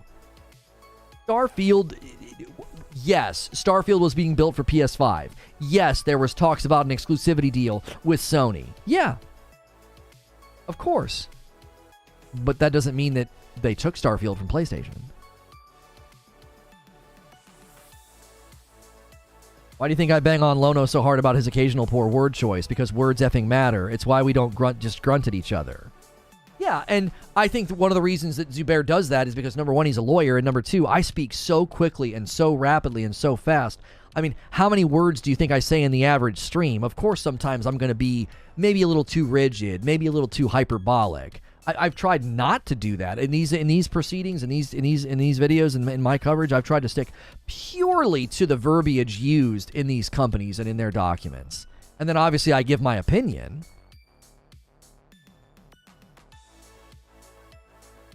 I wouldn't call Phil a liar, but whoever wrote no financial incentive is.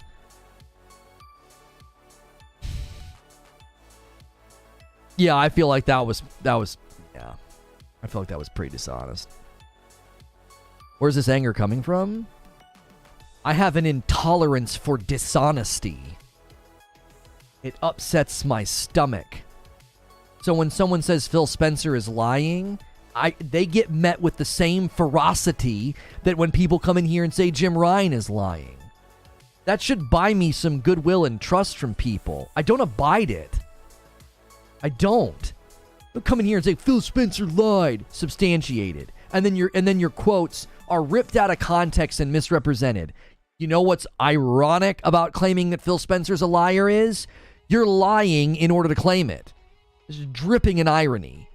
Imagine being dishonest while acting incensed and angry about dishonesty. I don't like it. It's gross and hypocritical. The news outlets that do it, the YouTubers that do it, the people in chat that do it. It's gross. Quit being dishonest while you sort of wax offended and upset about dishonesty. Lono's big weakness. It is quite literally my weakness. I'll be going totally solid on the day and talking and chilling, and someone does something dishonest and I'm like, "Rrr." I will burn your lies to the ground. I can't stand it. Be precise. Be truthful. You know what's easy? You know what you don't have? You don't have to hedge and twist and distort and calculate and manipulate if you just tell the truth. If you just tell the truth, you don't have to take a clip or a comment out of context. You don't have to yank something out of a discussion and misrepresent it. You don't have to do that. You don't have to do any of that if you just tell the truth. It's easier. It's more liberating. Just tell the truth. So no, Phil Spencer didn't lie. Jim Ryan didn't lie.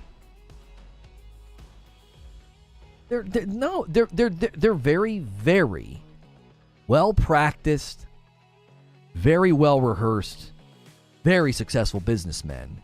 And if you think they got to their level of success and where they stand in the organizations that they work for, and you think they're just going to sloppily walk out here and let some Twitter gremlin or Reddit drone catch them in a lie, you don't know who you're dealing with.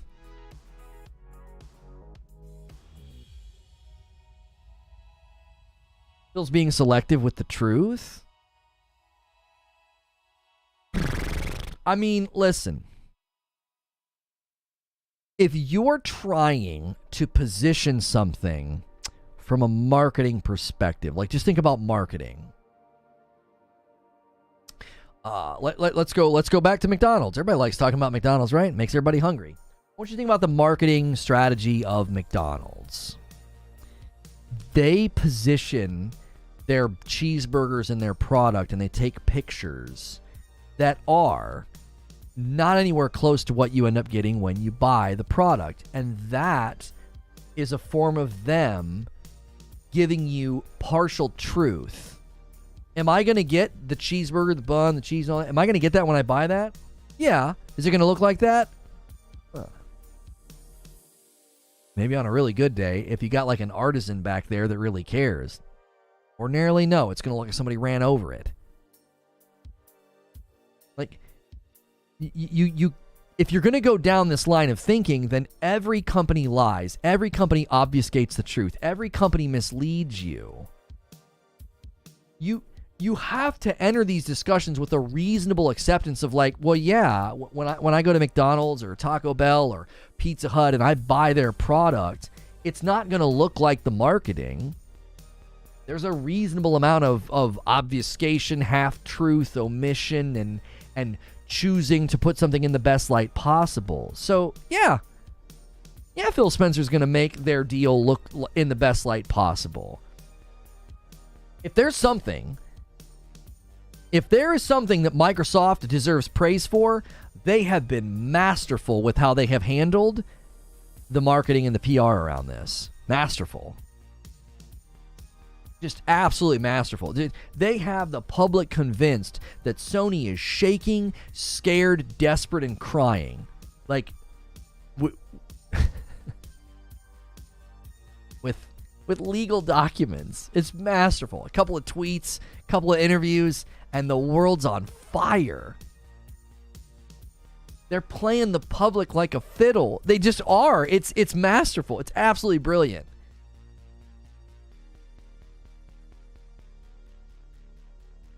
That's advertising. It's just puffery. It's not material to your purchasing a decision. Right.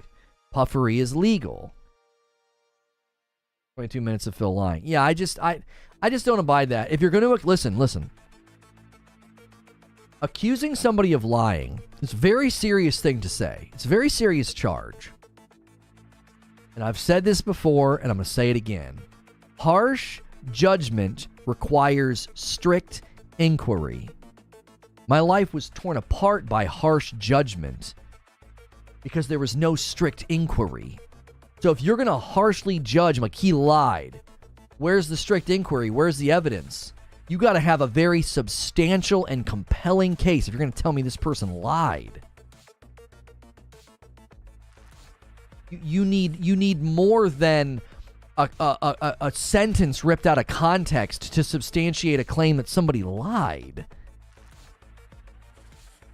Whether it's Jim Ryan or Phil Spencer. I'm defending both men. I'm like, you can't do that. That's the kind of institutional expertise you develop after trying to monopolize every market you're in for 30-something years.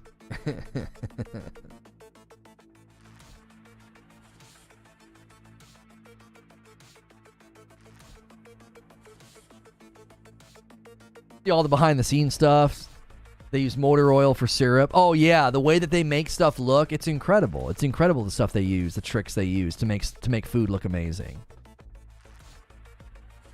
I try to sub to your channel with a credit card, but it's not international. I'll try via PayPal. I mean, Philippe, you have a membership right now. You have a badge next to your name. I'm glad that the CMA and the FTC aren't falling for this BS PR half-truths. Listen, one of the things I applauded the FTC for recently is they said, hey, look, you want to use all these 10-year contracts as a defense, Microsoft? Let us see them. Let us see them. Exactly right. That's exactly right. That's exactly how it should be. You want to see Sony's documents on crossplay? Let us see your documents on crossplay. Let us see your plans for Zenimax crossplay future. Let us see your plans for Call of Duty crossplay future. You just validated that this is relevant to the case, so let us see your documentation. That's what that motion to compel was about.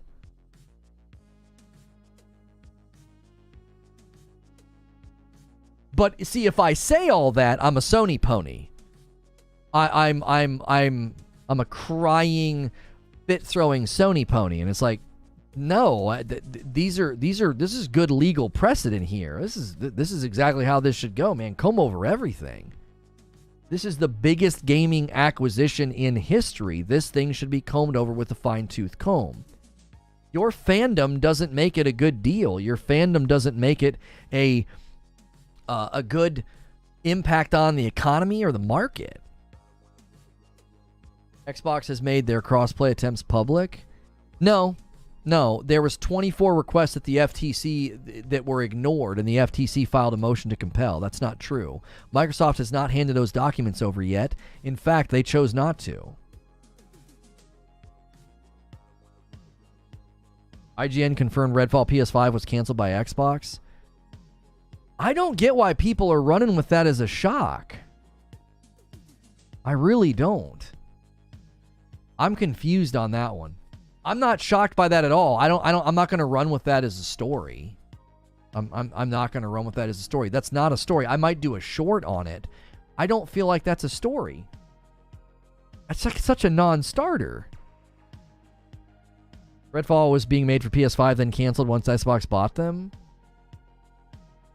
Now, I'll tell you what would be a story. Were they making it exclusive to PS5? If there was just a version... If there was just a version for the PS5, that's not shocking at all. If it was being made exclusive for PS5, well, then that's a whole nother story entirely.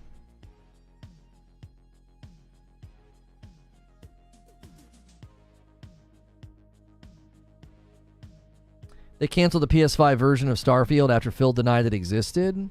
Where did Phil deny that Starfield PS5 version existed? Where did he say that?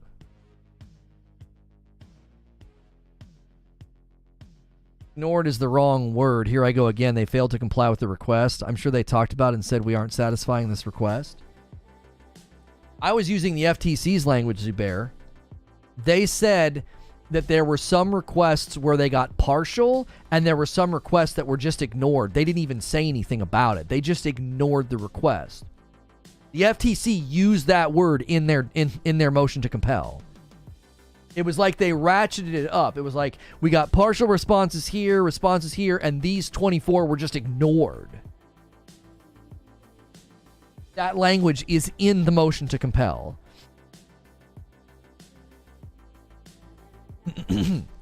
Now, you're saying they weren't like, oh, we're just going to ignore this. FTC is saying you functionally ignored it. You didn't even give us a response.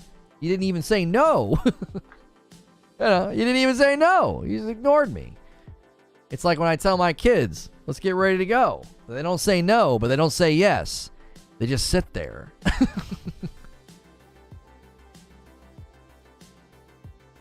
PS5 was never promised to Starfield, even though it was developed for PS5. Sounds like a denial to me. No, that's not a denial that it existed. That's a factual statement. He's saying it was never promised to the PS5. Do you see, Bert? That's misrepresentative of what Phil Spencer said. You're doing the same thing to him that people do to me. I don't like that. PS5 was never promised Starfield. That's a factual statement. That's true. There was no marketing, no announcements, not even a press release.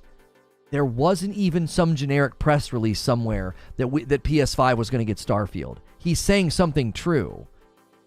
You want to interpret that to be he denied that it existed. No, he didn't. Nope. No, he didn't. Respectfully disagree. You don't have to disagree or agree. These are facts. Facts don't need your acquiescence or your agreement. You're stating not in factual language. You're stating things in subjective, interpretive language, and you can't do that. Your opinion holds no bearing here. It doesn't. Well, it's my opinion that he lied. Well, that's not a factual argument. That's bias-laden, subjective argumentation, and it has no weight and is not compelling. Need one more like. Can somebody gift one member so I can piggyback on it? I got to gift 5. I'm scheduling the premiere.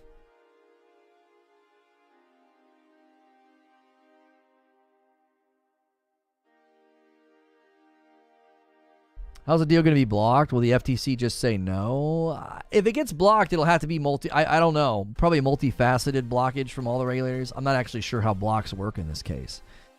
Does it take more than one? Does it just take one? I actually don't know. I genuinely don't know.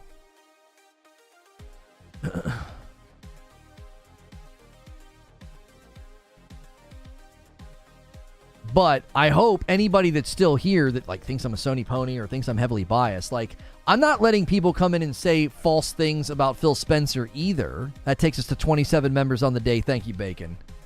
Let me piggyback on this. Trying to go fast so that we make it in time for the thing. Oh, Rizik just did 5, taking us to 32. Taking us to 32. Let me do my 5. We have 2 minutes before that premiere goes live about Assassin's Creed Red, and then we're going to hang out with members afterwards. So if you guys want to go crazy, you have about a minute to do 18 members. I don't think you can do it.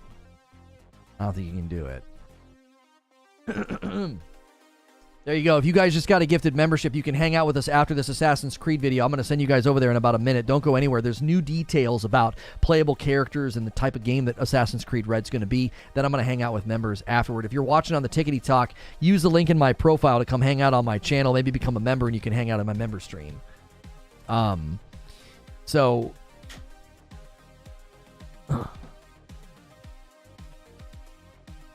wonder what the State of Unreal is about. Yeah, I don't know. All this is basically asking if the FTC is planning on suing them.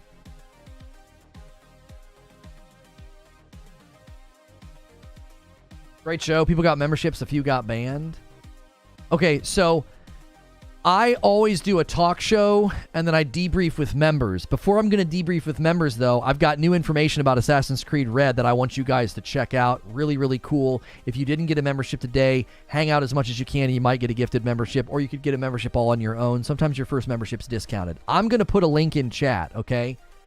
If you typically don't get redirect, if it doesn't redirect you, use the link in chat to go to the video. This is a public video. Please go over there and smash the like button. I'm sending like 500 of you at a new video.